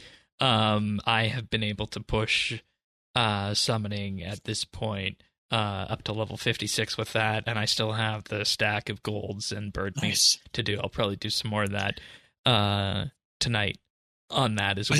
So like that's appreciated. 300,000 XP, so it should more than triple your total XP to go from, if you started doing terror birds at 52, it should more than triple your total XP just going through those gold charms. Yeah, that's what I calculated with that too. It'd be nice if, again, between Group Ironman, we could trade our components. Yeah. Like I could pull out. You need 20 powerful here. I can pull out 20 or put them into something to trade storage to you. Yeah, not even in group storage. If they didn't want that, we could do a direct trade. You know. Do we know if the boxes that you can make of the archaeology components can go into group storage? Like they're the ones tradable in the GE, of course they can be. Yeah. Okay. Boxes. Yeah. Yeah, you can create timeless, time-worn, classic, and the higher ones. Yeah. I thought archaeology. Yeah. Yes. Yeah, that would be. I thought you meant normal ones. No, that would have been a great quality of life update for invention. And if I worked at Jagex, I'd be working on game jam invention stuff all the time, because I absolutely hate that skill for numerous reasons. I'm sure that's a lot of engine work, because you have to like make the items for it, make a system to pull them out and put them back in and all that. But it's and I have very few issues where I need components, and most of the time I've done a lot of planning in advance for what I'm going to need for components. Like I have 8,000 molten glass that I'm going to use, and that's going to get me the level I need to use my other types of glass. And like I have planned out a lot of things to do with like that as a like, and that'll get me enhancing components and precious components and faceted components to be used for enhanced devoted perks and augmenters. Like I have a lot of the stuff kind of planned out in advance that I've done as dailies and other things so far. So my components are generally okay. I just didn't even think about the vacuum. Like it wasn't something I'd planned for. Oh, I see. So it's like I would have like prepped more powerful components or hunted more gold charms. But all right. Yeah. Well, if you need, yeah. Actually, I think I dumped all my gold in there. Yeah. That's largely what I've been exactly. Leaning towards is just continuing the farming and summoning presently, and then after that, I'll basically, like we were talking about earlier in the show, or no, I don't know if this was in the show, but we were talking at some point that we're only a couple requirements away from getting the next group storage update, upgrade rather, which requires a boatload of quest points, which I need to do quests. I need to do quests. So when you feel like it, again, that's the whole thing. We'll get it when we get it. No rush. We don't need to. It's when you feel like doing those parts of the game. You know, those parts of the game. That's the game. Yeah. Although being one of the council members of Clan Quest, not having quest points up, I am shameful, but I am thoroughly excused because I am at the point where I have done most of the quests twice recently.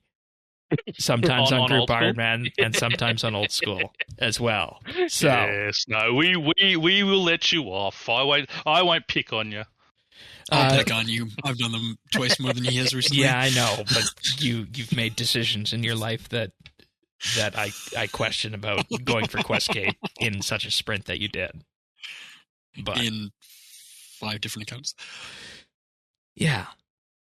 Anyways, Pern, you got a Questcape. What else have you been doing in addition to that Questcape?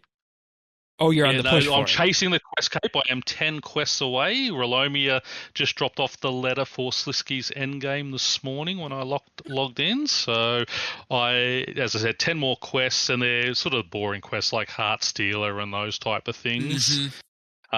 The Slisky's endgame, which I enjoy. Aftermath, which I am not looking forward to, but you know, in the next month I should have that. I've got the big push on 90 skills, or 90 all skills at the moment, so I can just sort of get everything I need unlocked there for things like ports and such. Had the big hunter push to get to 90, so I could get those the prayer powders done. Again, I wasn't expecting that, and that's a huge quality of life thing. So thank you on that. Yeah. Oh no, that's okay. I mean, I needed to get Hunter up anyway for the Trapper on ports. So that was there, and it was pretty easy. Just duck down to Anachronia for some Jadinkos or the Grenwalls down there, because Thaxi needed the spikes. So it was working out, just sort of feeding other things there, and. Now that Thaxi has the levels, I'm doing the big push on the clues. Yesterday I had all the easy hidey holes done, but yesterday I built and filled all the ones in medium and hard as well. Are you going to fill the infinity boots? Elite obvious. Sorry, are you going to fill the infinity boots? Masters later. I'll have to when for Master Clues, but Masters require so many weird things. I'm not looking at those at the moment. Elites don't use hidey holes, thank God. There's the Fire Cape. There's items from Treasure Hunter. There's a Yaktui stick I've got to get, things like that. So that'll come eventually, but basically I can do any clue from easy to elite now. So that has really opened clues in storage. Could you give me a clue that I have the Yaktui? Darn. Okay, that's probably for the best. Yeah, that I'm not sure. But no, I can't put, because I thought rather than me opening them all, I'm just going to put them all in the bank, that the chests for you to open for the parts. Sure. But no, can't do that. You can only give me closed clues. If you happen to get a Black Cavalier at some point, set that aside for me, because that is an iconic Shane fashionscape. I got a black beret. And if you haven't gotten a boater yet, I saved a boater that I got. If you need one for, because that's a clue.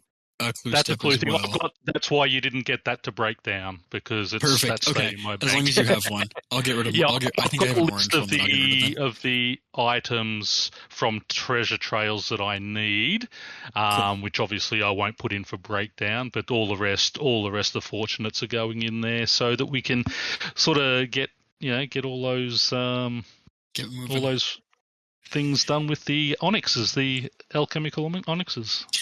It would And be that's nice to basically it. have a second grace and then luck of the dwarves for folks. Yes. Yeah, looking forward to it.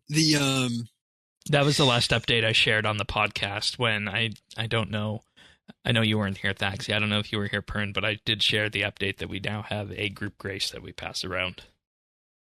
Yeah, that was last week. Yeah. Okay. Yep. And nobody's used the Yep Me. And part of that is because I keep falling asleep with it on. Well, yeah, and part also, of that is because, I don't know. Yeah, the archaeology spots I am at the moment, there's a convenient dumpage spot, so I'm not going to waste porters where, unless it requires me to do more than sort of a 20-second run there and back, I probably won't use the porters. All right. Save them, because they're not as easy to do on Ironman. Although, somewhat ironically, that's they're not. Since we get Dragonstone so easily, and where you need the crafting experience on people. Yes. Raising my hand. Right. Yeah. Mm-hmm. Like, it takes a little while to mine gold, but it's not bad. Mine and smith gold, and then beyond that, like, actually gathering the energy to turn them in. So we've, just in the time since we started pre-show, I've gotten the energy to make, dear God, 240 so far. There you go. Of the highest tier porters. So do you guys ever notice that when you look at porters, like the inventory icon for porters, they look like digestive cookies? You do a bit. And anyways, it worked well, because we threw all our gems into the bank for Shane to cut. Then he put the cut ones back in that I could make into the necklaces, and then I put those back, and Thaxi could make them into porters. Well, and as soon as Shane hits 72 crafting, he gets to be responsible for making them into necklaces too. I'll get there. Oh, totally. We'll keep giving you stuff. How about you, Thaxi? Yeah. What has been your main push when you have been on? Well, getting my my invention up to a level where I could boost for that to craft alchemical onyxes was a big one. And obviously, shout out to the group coordination of like getting spiders and growing them up to make the ingredients for the potions. Yeah, I had a spider sitting in my bank for like 2.5 months. I thought we needed to breed them together to do that, but it turns out we just needed a few fangs. Sorry. Mm-hmm. It's all good. We got there. So yeah, we got that rolling. That felt good. I did my first Art Glacier streak just to like see how that went. I died to a silly mistake at 23 kills, still not using a lot of food. So definitely doing really well. Again, with the note that like we don't have darkness, I don't have any other souls, so I'm taking, and I'm level 80 defense, so I'm taking not quite double, but like significantly more damage than would otherwise be expected. So I actually felt really good about just being able to streak up there and get a good bit of loot from it. It was a kind of awful loot streak, all things considered, in terms of like very like no crystal keys, I think, no uniques at all, which is fine, maybe expected. Like a lot of this, like no salvage, like really like not a lot of money, not a lot of stuff that was actually valuable to us out of that, which is a bummer to me. But getting into some of that kind of bossing, and then I've been primarily AFKing. I've been like I say, I've been playing a lot of Guild Wars, so I have been doing like a lot of the AFK kind of grind. So lately that's been archaeology, because I need darkness, so I need 86 archaeology, and realistically kind of need to get like Fury of the Small, and it would be really nice to have persistent rage. So I'm looking at getting my archaeology level at least to 86, probably to 96. So I am slowly working through things, and that has been such an interesting process. I did the entire Centistan dig site starting at level 76. Like all mysteries, all collections. I restored up to 2 extras of each artifact beyond collections to like turn back in for more chronouts. I have not been like screening my soil at all, so I gathered all of the extra materials I needed to restore all those artifacts, all the mysteries, all the research. All of that combined, starting at level 76, got me to level 78. Whole dig site. I have issues with this skill. What about Daemonheim? And the way that it is balanced. I mean, the Daemonheim dig site only has 4 or 3 excavations I can do. I've caught up with those. Okay. I mean, it's fine. But also no mysteries I can solve yet, and 1 piece of research or 2 pieces of research I could do, I think, that were, they gave a little bit of XP. I am getting closer to caught up, so a lot of that is, of course, I'm doing stuff that is 15 levels below me, but it should give more XP than it Grumble. Anyways. Yeah, so kind of slowly catching up. I still haven't done anything at Stormguard or the Warforge, but I've caught up with everything up to level 80 for all of the other dig sites. Like everything is turned in for collections, research is all done, everything's there. So Stormguard will be next, and then Warforge until we're all caught up, and then we'll do, one of the Green Gobbo goodies or something for a few levels probably. And you can see now, folks, why one of our next GIM skill focuses we want to do is archaeology. Yeah, it's an interesting space. Balance-wise, it's still a good skill. It's still fun to train. The training loop is good, but the XP rates at early levels are kind of garbage.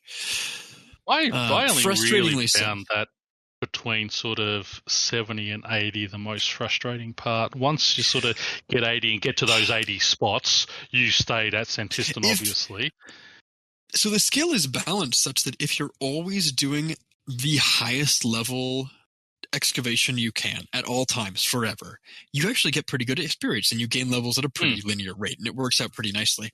The problem is that the skill very heavily rewards doing it in a semi-completionist way. That's like, you have to complete all these collections, you have to do things, because if you don't unlock the actual rewards of the skill. You don't get extra power from the monolith, which is attached to the qualifications, the professor, the associate. Like, you have to do those things to use the rewards. And if you don't do those, if you're doing that completionist stuff, you have to go to these lower level spots than you, which hampers your XP by factors Are you of 2 using or the 3 Lorehound? times. I am. I'm not having any trouble getting the loot. I'm getting the lore pieces of it, the mysteries. Okay. Like, I'm not having to stay at spots extra time for mysteries. I am using the Lorehound. But like, Okay. the I never excavation found that speed, with it. and the whole Centistan dig site was like 3 days of in-game playtime. I got just under 2 levels worth of archaeology XP. At the high 70s. Like, and I was doing, that's all excavations from level 60 to 67. And it's just the fact that I was 10 levels higher than the highest level there that the XP was garbage. Yeah, that's why we want to talk about that Okay. at some point. I work through, I jump from each one. As soon as I hit the next level, I make sure I've got the collection pieces, get everyone done, Right. do those, then move on to the next. So that's why I found it probably a bit easier than you did. And again, like, I haven't gotten a bunch of extra things. My material storage is empty because I restore things as soon as I get them. Like, it's, I don't know. It'll be something. The skill is just slow. It'll be something to talk about. I want to get to that band before we. I'm very curious to see what Shane and Dennis and Tim have to say about it as they kind of play through. Yeah, because we're the archaeology fan people from way back in the day. Well, and I love archaeology. Like, yeah. It is still probably my favorite skill experience was playing that on release. It is so well done, and the lore is so good, and the places are beautiful. They just everything about it is wonderful. Yeah. It doesn't. I even feel the like engineering scales better as an experience. Yeah, and I don't know that we got. Tannis, I don't know if we got the answer to this when we did the archaeology bit at the start of the month, if it was the skill itself or the fact it came with a pandemic. No, I think it's the skill itself, but yeah. I won't look there. There is definitely. I remember going through archaeology the first time, and I remember it's Everlight, where it really started. You noticed the you notice the difference, and then going forward. But I never played archaeology the same way all of you did, so I don't think it's going to affect me in the same way, because Right. Tannis goes, grinds, restores artifacts, does his thing, sifts some sand, beep-be-doo, go piddle over here at the research, but I'm not like systematically clearing. You weren't No spreadsheeting it. spreadsheets. Yeah. Yeah. So I don't know if it'll be, So quite the same. If you haven't been spreadsheeting it, and I'm going to move on to Tannis Staxy unless you have anything else you want to Well, pull in. I want to pull in a little bit, just a note that I have a bunch of grinds that I feel like are for the group that I'm kind of sitting on. So I've got a bunch of stuff like I have ingredients for several hundred holy overloads to make. I have ingredients for like a bunch of porters. I have ingredients for what else? There's just a bunch of stuff sitting, 2,000 prayer potions, I think, sitting in my bank that I really need to like process through, because it's experience that I ought to get for, future growth. So that is something that like my to-do list, in addition to like, pushing, bossing and stuff, is like, I really need to kind of go and deal with a lot of the, like, my AFK backlog, let's call it, or semi-AFK backlog. I've just got a bunch of stuff that needs to get processed. So at some point, have you got any we'll Triskelion? I've been turning them in for the most part, but I've gotten a bunch of them from Glacier. Yeah, as I say, because I did 10 and got 9 Torstal seeds from it. I dropped in for Shane. Perfect. Yeah, I mean, so crystal keys give on average. I didn't realize the things were so different. This is actually another fun fact. The crystal chest in Prifddinas has a completely different loot table than the one in Haverly. I didn't realize how different it was, but they give on average 1 Torstal seed per like 9 crystal keys. And our Glacier drops crystal keys like several hundred an hour if you're killing 5 mech. So I can get like several hundred Torstal an hour just killing normal mode Glacier and opening there. So Torstal actually not a problem anymore. The biggest thing that is a current, like our actual current bottleneck for those potions is actually congealed blood, of all things. Which I don't have a good answer for, other than like, oddly, the new scarabs are a pretty decent source of it. Yeah, I was going to say. But they're also kind of crappy to kill. So. And 87 Slayer, which is probably only the 2 of you at this point. Yes, well, the rest of you, I don't think could get a kill on. What about hurt. Vorkath? 28 to 42 on normal mode and 84 to 126 on hard mode. Maybe you'd have to kill a lot of Vorkath, which I guess maybe I'll eventually do. But it's not a fun boss. It's hard. Without defensive upgrades, he goes through he's the only boss I need to bring a Beast of Burden to. Yeah. Like I was using 200 and 300% Arc Glacier without going through more than 2 or 3 bites of food. In Vorkath, I use inventories. So, yeah, it's a difficult adventure right now. There's that. The other thing is Vires. I think if we get all 500 Vire corpses burnt to fully power up the Sun Spear and just AFK Vires with Soul Split and all that, I think that might be the most efficient way. It's also going to be okay. You get the seeds from them, you get the prayer XP from killing them. Not that we really need either of those at this point, but Vires might be the best source of congealed blood farming, is AFKing those, which is interesting. But I need to go back and do more testing when I have burnt fire corpses. So, this is dumb and it's low level, but Bloodvelds, I think, are half decent congealed blood. It says it's a 6 and 128 drop at Bloodvelds to get between 3 and 11 congealed blood. So 1 in 20 to get like 5. Wow. Okay. It was an idea. That's the best I had. Yeah. Again, it's kind of like I'm open to any suggestion if anybody has a good method to farm it. The other thing is ghouls. I think ghouls are supposed to drop because they released at the same time as the blood essences did. And I think when you complete River of Blood, Vinescu like gives you a fully charged one, which I think you can uncharge for 5,000, which would be a batch of things. Double what I currently have. So when I finish River of Blood, I need to go check that. But again, I'm behind on questing because I've been playing other games. So at some point, that is also... It's worth mentioning, other than Archaeology to 86, I have the requirements for every quest except for Pieces of Hate and the last of the Dwarf quest, which I need 5 more strength doubles for. Pieces of Hate is like, there's 3 or 4 skills I'm missing. But yeah, I'm also probably not going to go for Aquascape immediately, but I'm very close, so...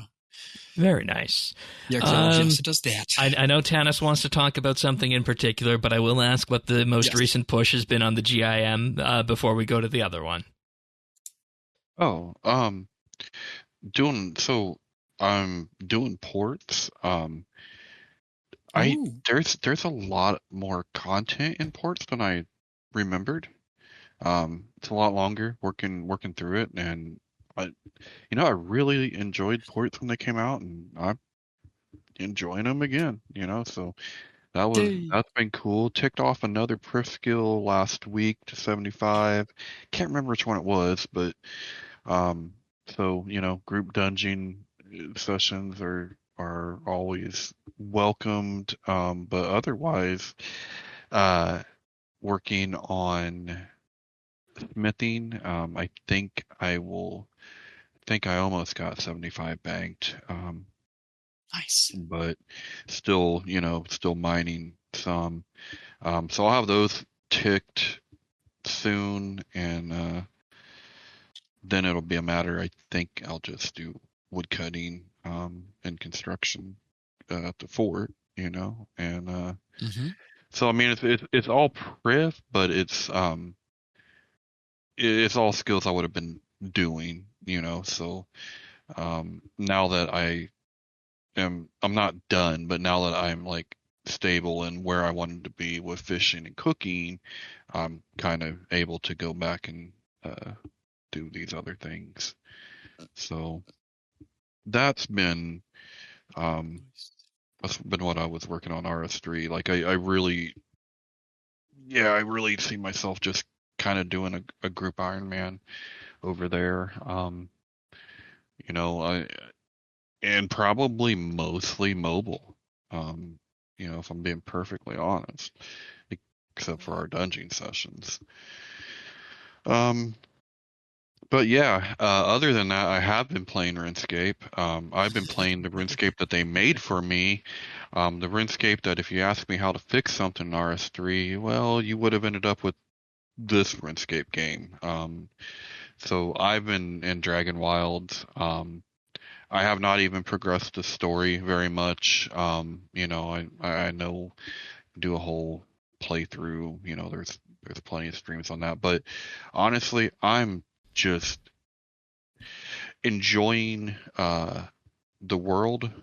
The story, the lore.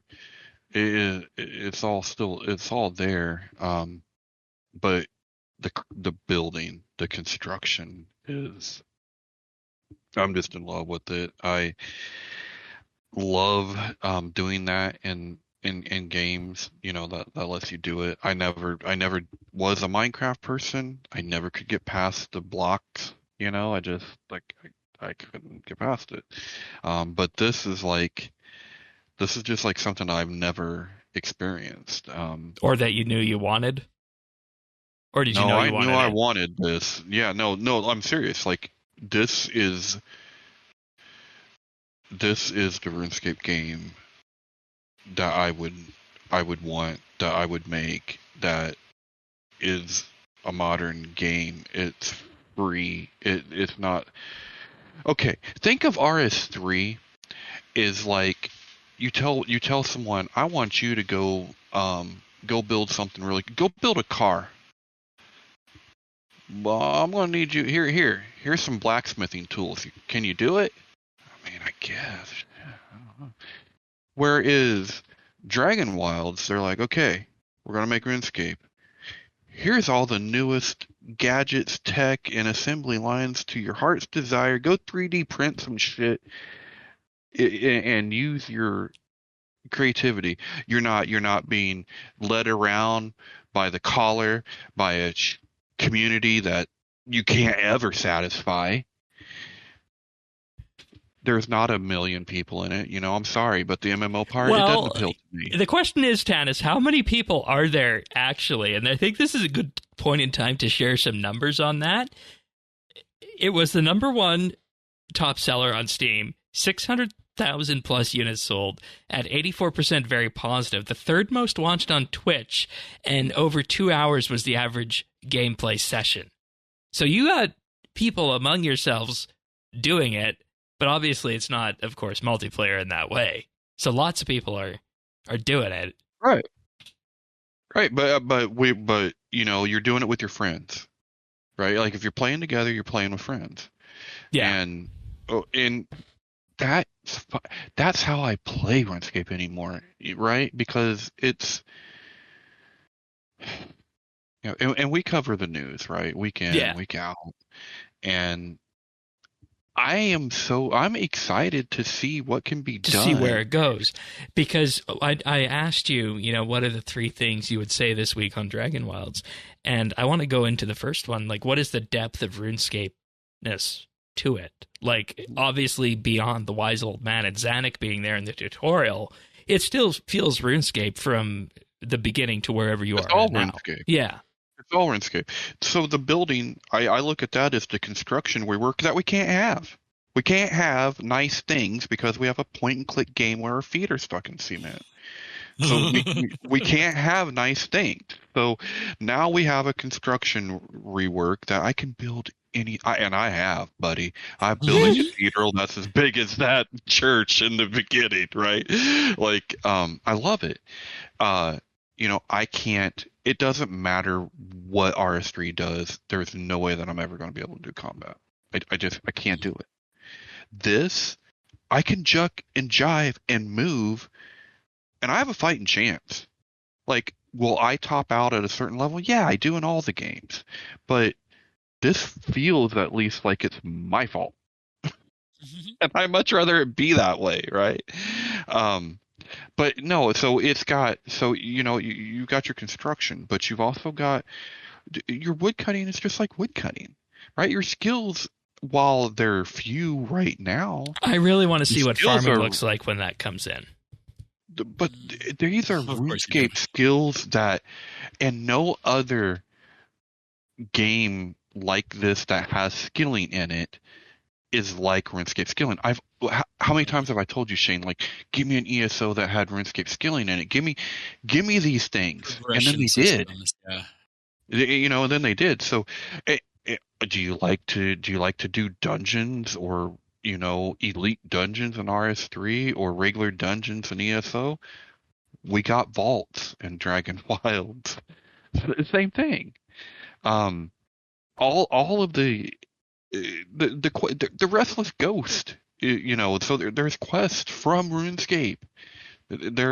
All the skills are familiar, all the tools, all the items. It's Gielinor. I mean, it is our world. It is our story. Just it's letting me play it the way I've always dreamed of being able to play it. This is not stuck in 2003, in this Gower vision of what RuneScape is. This is different. This is what it can be. It's like what happens if you bring RuneScape to a different genre, or just apply the RuneScape universe to a different game engine, and that's what we got. Yeah, they gave them modern tools. They before they're sitting here with a hammer and tongs. I mean, I just RuneScript, yeah. I really am enjoying it. I've spent like a week on it, and I was saying, telling you guys pre-show, like, literally, I'm getting off work, I'm hanging out with the family, and I'm playing Dragon Wilds.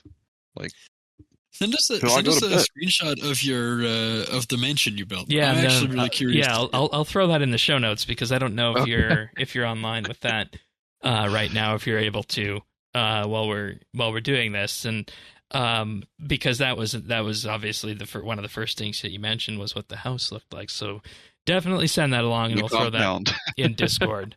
What about the accessibility? How has that been? So, look, I'll be frank when it comes to accessibility. There is none. There is none. Well. Okay.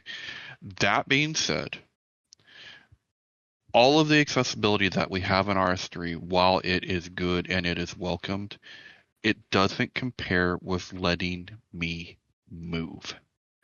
I can get closer. WASD is good for you, huh? Yeah, I can maneuver. Look, the writing, the font, it's small, man. It's tiny. It's really, really bad. But here's the difference. RuneScape you have to develop accessibility for RS3 because RS3 there's nothing like it. Nothing exists like it. Nothing plays like it. This game is like every other game. I know how to make this work for me. I know that I can use my magnifier. I know how, you know what I mean? So like, sure. You've played these games before.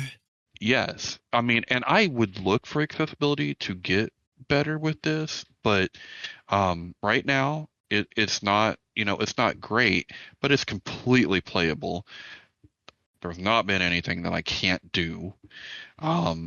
The hardest thing is being able to read, but even if you can't, if you start whacking a tree and it ain't going nowhere, oh crap, that must be an oak. I don't got that level, right? Like you figure it out.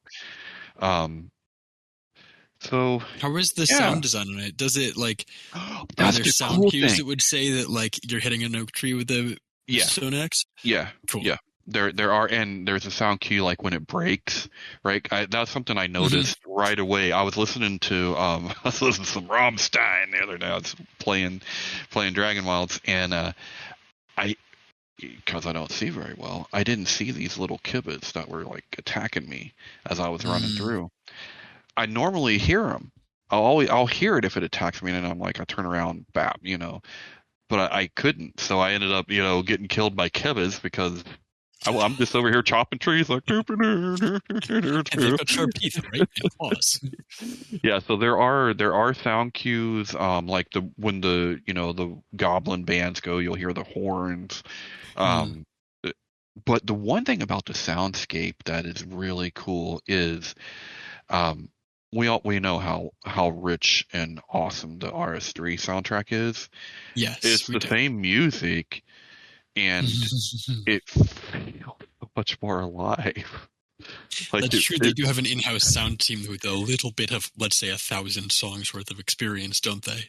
It's amazing. Several thousand, actually, old school. Like when you add that music, it feels like yeah, it really does. Like, I haven't, I don't think there's any like medieval town or anything like that, but you can make your own, right? And in this RuneScape music, it fits it perfect. I know that it's, offset third person most of the time for gameplay, but people have been making, jokes, or not jokes, they've been like low-key being like, hey, where's I want to play RuneScape in first person, let me walk around Lumbridge in first person. I've definitely heard several people talk about this like years apart, right? Like this is one of those things like people have wanted to do, and the fact that it just exists is super cool. And there's so much, there's so much RuneScape in it. It is RuneScape to me. Like this is the RuneScape I'm playing to and it's only going to go to that skills and similar menus and go to that next level when they, the creative mode is on the roadmap of things that they want to do. With that is that you could, in theory, with that, have a world editor where you could make, the Lumbridge River and then the Lumbridge Castle and away you go with that. So people will do crazy things. And it's the RuneScape art style, right? But it's real, and I just It's actually unreal. As right.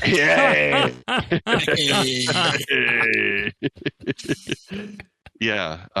It feels like the little scenes that we got with from Zant. Well, yeah, it's the same engine. He used that same engine to make those scenes. Well, it's awesome, and he should work at Jagex for Dragon Wilds. Then I mean, he's got the portfolio. That's true. But yeah, no. So that's it. I'm not going to bore everybody with it, but this is. No, it was good to check in because it was it surprised us last week, and that was the main reason to talk about it. And the question is, what's the staying power going to be for that, given the fact there's one dragon in the game access, and it's early access, and they've sold that many copies, right? Odds are every time they release a major update until full release, it's going to surge again, and that's exciting given where we're already at. So, yeah, and the RuneScape franchise needs something like that, so it's good. It's important. Use the IP; they've got it. This is the first. Well, and here's the first chance. This is going to sound bad. I don't know. Take it however, but go on. We've been looking for these, unicorn new players, and they don't exist for regular old traditional RuneScape. This is where you're going to find them. Exactly. So if you get them for Dragon Wilds and they're captured by the lore, then they go try RS3 or OS to get the original, experience on the lore. And look, there's a lot of RuneScape players, but not everyone that's playing it is coming from RuneScape. Oh yeah, so, no. They're not tainted. You look at Steam and you look at Twitch and you see that. Yeah, and we need that because this community can be very cynical and hate change and just I think this is only good. It's only good for the company. It's only good for the game. It's great for me. I mean, I got a new love. So, wonderful. Yeah. Wonderful. All right. Wrapping things up, we have a few achievements this week. First up, we have Darloff with 120 Runecrafting on the 23rd, and Edict with 120 Necromancy on the 22nd. Congratulations there for that. I have a pick of the week this week, and this is something I've wanted to do for a while, and I think this is just a good public service announcement pick of the week. It doesn't have to necessarily be the one that I'm going to talk about, but I am firmly of the belief that everybody needs a password manager. Now, the way this works is that you acquire one of these pieces of software, and then as you go, you install the browser extension that they provide, and it remembers every password that you have. And you unlock that password manager with a strong master password or some other form of authentication if the password manager allows for it. And the one I'll talk about primarily is called 1Password. They operate on a yearly subscription model for that. It allows you to not only store passwords and logins for websites, it allows you to store other things like secure notes. It allows you to store credit card numbers if you want to do that. I personally don't do that with my password managers, but it also gives access to store other secure things as well. Like, for an example, if you use something called SSH to log into remote servers, it can store SSH keys. It can store digital IDs if you have access to those, like a driver's license, for some reason, if you wanted to do that. And the entire idea behind this is that it allows you to create unique, strong, randomized passwords for every website that you go to. Because if a website gets hacked and they don't have good password health storage behind the scenes, it is entirely possible that the password you were using on that website, if they're not doing things correctly, was stored in the clear or in a way that could be reverse hacked. So as a result of that, your password could end up in a database somewhere. And if you use that password for other things and they get your login, you're kind of in trouble in that regard, that they can get into your other accounts for that. So that's why it's very important to have a unique, strong password for every online service that you use. And 1Password allows you to do that as a subscription-based option. So the pick of the week is something like 1Password. But what I'm really telling everybody out there is that if you don't have a password manager, you really should get one and start using one for everything that you have, because it just keeps your online accounts that much safer. Now, you might be wondering, well, what if I don't want to use 1Password? What if I don't want to pay? You can use the Google Password Manager, which is something that Google provides at passwords.google.com. It's something that is built into Chrome and hooks into Chrome natively on that regard. So if Chrome is your web browser and you tell it to save passwords, you can save these passwords to the Google Password Manager. If you're an iOS user, you have access to iCloud Keychain. And with that, that's something you can turn on your iOS devices and Macs if you have it. It does pretty much the same thing. It provides an interface to the browser or whatever you're using on your phone, and it creates those it creates those strong, unique passwords and stores them. So the point is that if you're not using a password manager, there are free and very low friction ways to get into using a password manager if you don't have one. I'd say 1Password, the personal edition, is probably the way you want to go, but if you want something that's a little bit less intrusive, you can use the Google one or the Apple one, depending on what ecosystem you're on. And again, there's nothing worse than having an account compromised and then worrying, how many other places have I used that password? And I need to change those passwords in a hurry. 1Password provides some password health tools as well. It will look at websites that you've stored, and it'll put a little notification in the app if they've been subject to a hack or breach recently, to let you know that you probably should change your password for that website. But I hope I've been able to sell password managers. I don't know what the state of the three of you is, if you all use password managers. No, I don't. but I know I should. Okay. Yeah. And see, this is the thing. You think that you might want to use it just to, reduce the friction of signing in, but it is also a personal security measure for that as well. And 1Password is cheap enough. It's only $3 a month. Yeah, I'm surprised that it's not mandated at work, actually. But. Yeah, that's when it gets actually really scary in that regard, especially, in enterprise situations like that. If people are just allowed to use whatever password willy-nilly and they don't have a good password changing protocol in place for that. And, there are other ones as well. I will say the one that you don't want to use is LastPass. They had some things crop up that they really didn't provide satisfactory security technical answers to, that effectively disqualified them from being something that I would use in that regard. But 1Password, Google Passwords, iCloud Keychain, they're all options with various degrees of friction that you can use. And if you use Chrome, all you got to do is tell Chrome to start saving your passwords, and you're off to the races with that. So, and then from there you can decide if you want something more like 1Password. But that's the pick of the week, and I implore everybody to at the very least check them out and use one of the basic ones if you don't want to use something like 1Password. And I can tell from this audience here that the three of you listening, if I ask you in 2 weeks if you're using password managers, you probably won't be. Well, I think I might have been muted. I do use the Google Password Manager. I tend to put my own passwords in, but I do use I it need to remember them and make sure that I'm using variety for them. Okay.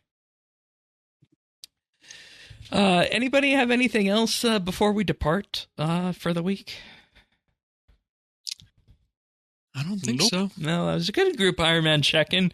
Good discussion on prayer, and also, of course, the game jam stuff that the folks at Jagex are up to. So, if you want the podcast delivered automatically to you each and every week, head on over to update.show/subscribe. We're on all the major podcast listening services out there: Apple Podcasts, Spotify, Pocket Casts, and of course YouTube as well, youtube.com/RSBANDB.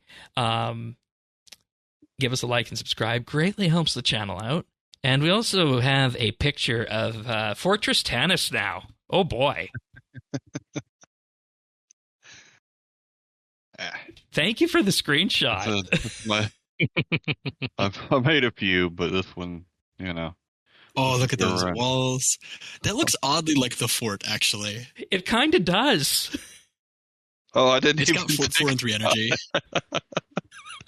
I mean, you've got like the building. It's like mirrored, but you've got the church on one side, the building in the back. That's Like, true. I didn't think about it. yeah. Now you can fully appreciate the scope on the inside. That's great. That's great. And, that just shows the wonder and the amazement behind what they've been able to provide with that. So thank you. Thank you for sharing that with us, Tannis. But we'll be back next week for another episode of Update. Thaxi, thank you for being here. thank you for having me. Pernasius as well, everyone's second favorite Australian. Always good having your voice with us. Always good being here. And of course, Tannis as well. Love the Dragon Wilds discussion. It's good to be able to rope that in. Continued on here. So, that being said, we'll see you guys next week for another episode of RSBANDB Update. See you then, everyone. Take care. See ya. Ciao. Happy skating all.